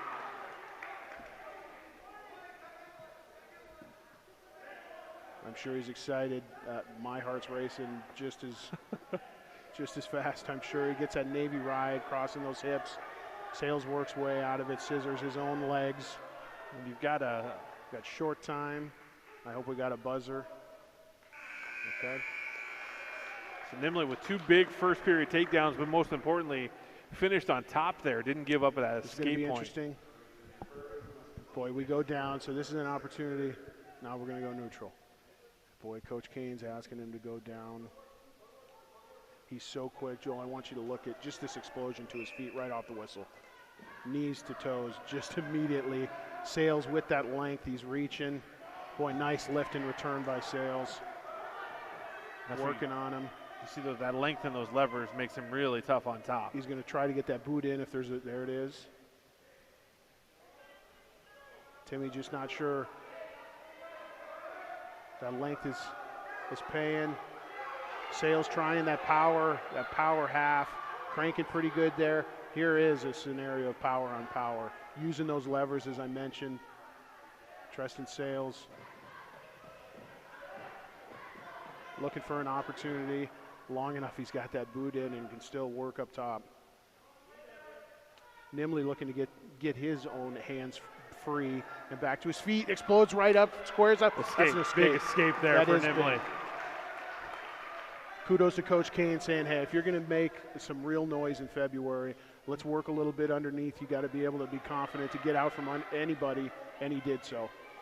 Sales in on the single, so quick. Great quick move there. So quick for Nimly. Boy, out to a 7-1 lead. And Sales a state runner-up. And Nimly showing what he's got so far. Boy, kind of playing around with the leg of his own, not necessarily Got to his be careful game. with that, yeah. Sales knows that. Gets his hips clear. Let's watch that knee. Short time now. Well, we're at least neutral. 15 seconds here in the second. Sales will have his choice to start the Nimly's third. quick, trying to get A around. little job to the shot. He gets and it. That's two. So quick. Big takedown there for Nimly. Takes a 9-2 lead.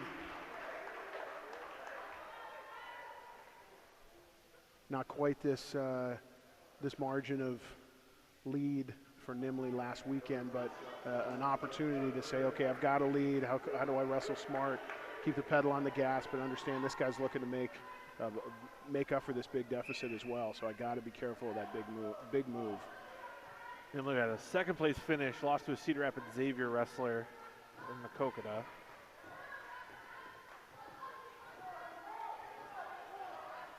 Couple of rigged matchups we had in Makokata this past weekend. We're neutral.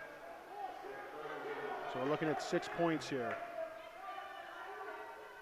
If Sales is looking to win this one, he's going to have to go big. We don't want to coast here either, though. Timmy, is as quick as he is, you know, he's going to be looking still for that. Boy, that high crotch is always there. Sales inviting in a little bit with those long legs, but great defense with his own hands. He's working Nimly's head, looking for an opening. Nimly doing a good job, though, of coming forward, though. He's not you know, still Still not the looking- full-fledged attack, but still certainly on the mat. But understanding, hey, I've got the lead. I've earned this lead. We're under a minute.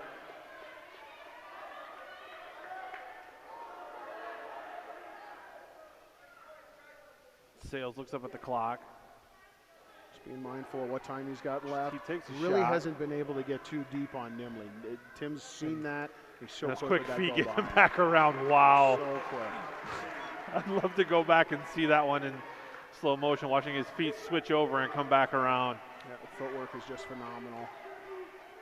And now Nimly looking to ride out, again, the former state runner-up, Tristan Sales. Yeah, no need to put that leg in. 11-4 lead now for Nimly. Nothing big, nothing big. Keep your distance. Under 10 seconds. Wow, there it was, folks. This is a big moment. Tim Nimly, win number 100 of his career over Tristan Sales of Burlington. Big milestone for that young man. As his teammates are there with balloons and a sign. Moments like that don't come as often as some might think, and 100 career wins is a tremendous career so far. But for Tim Nimly, it's not over yet. That's just the beginning of what his goals are.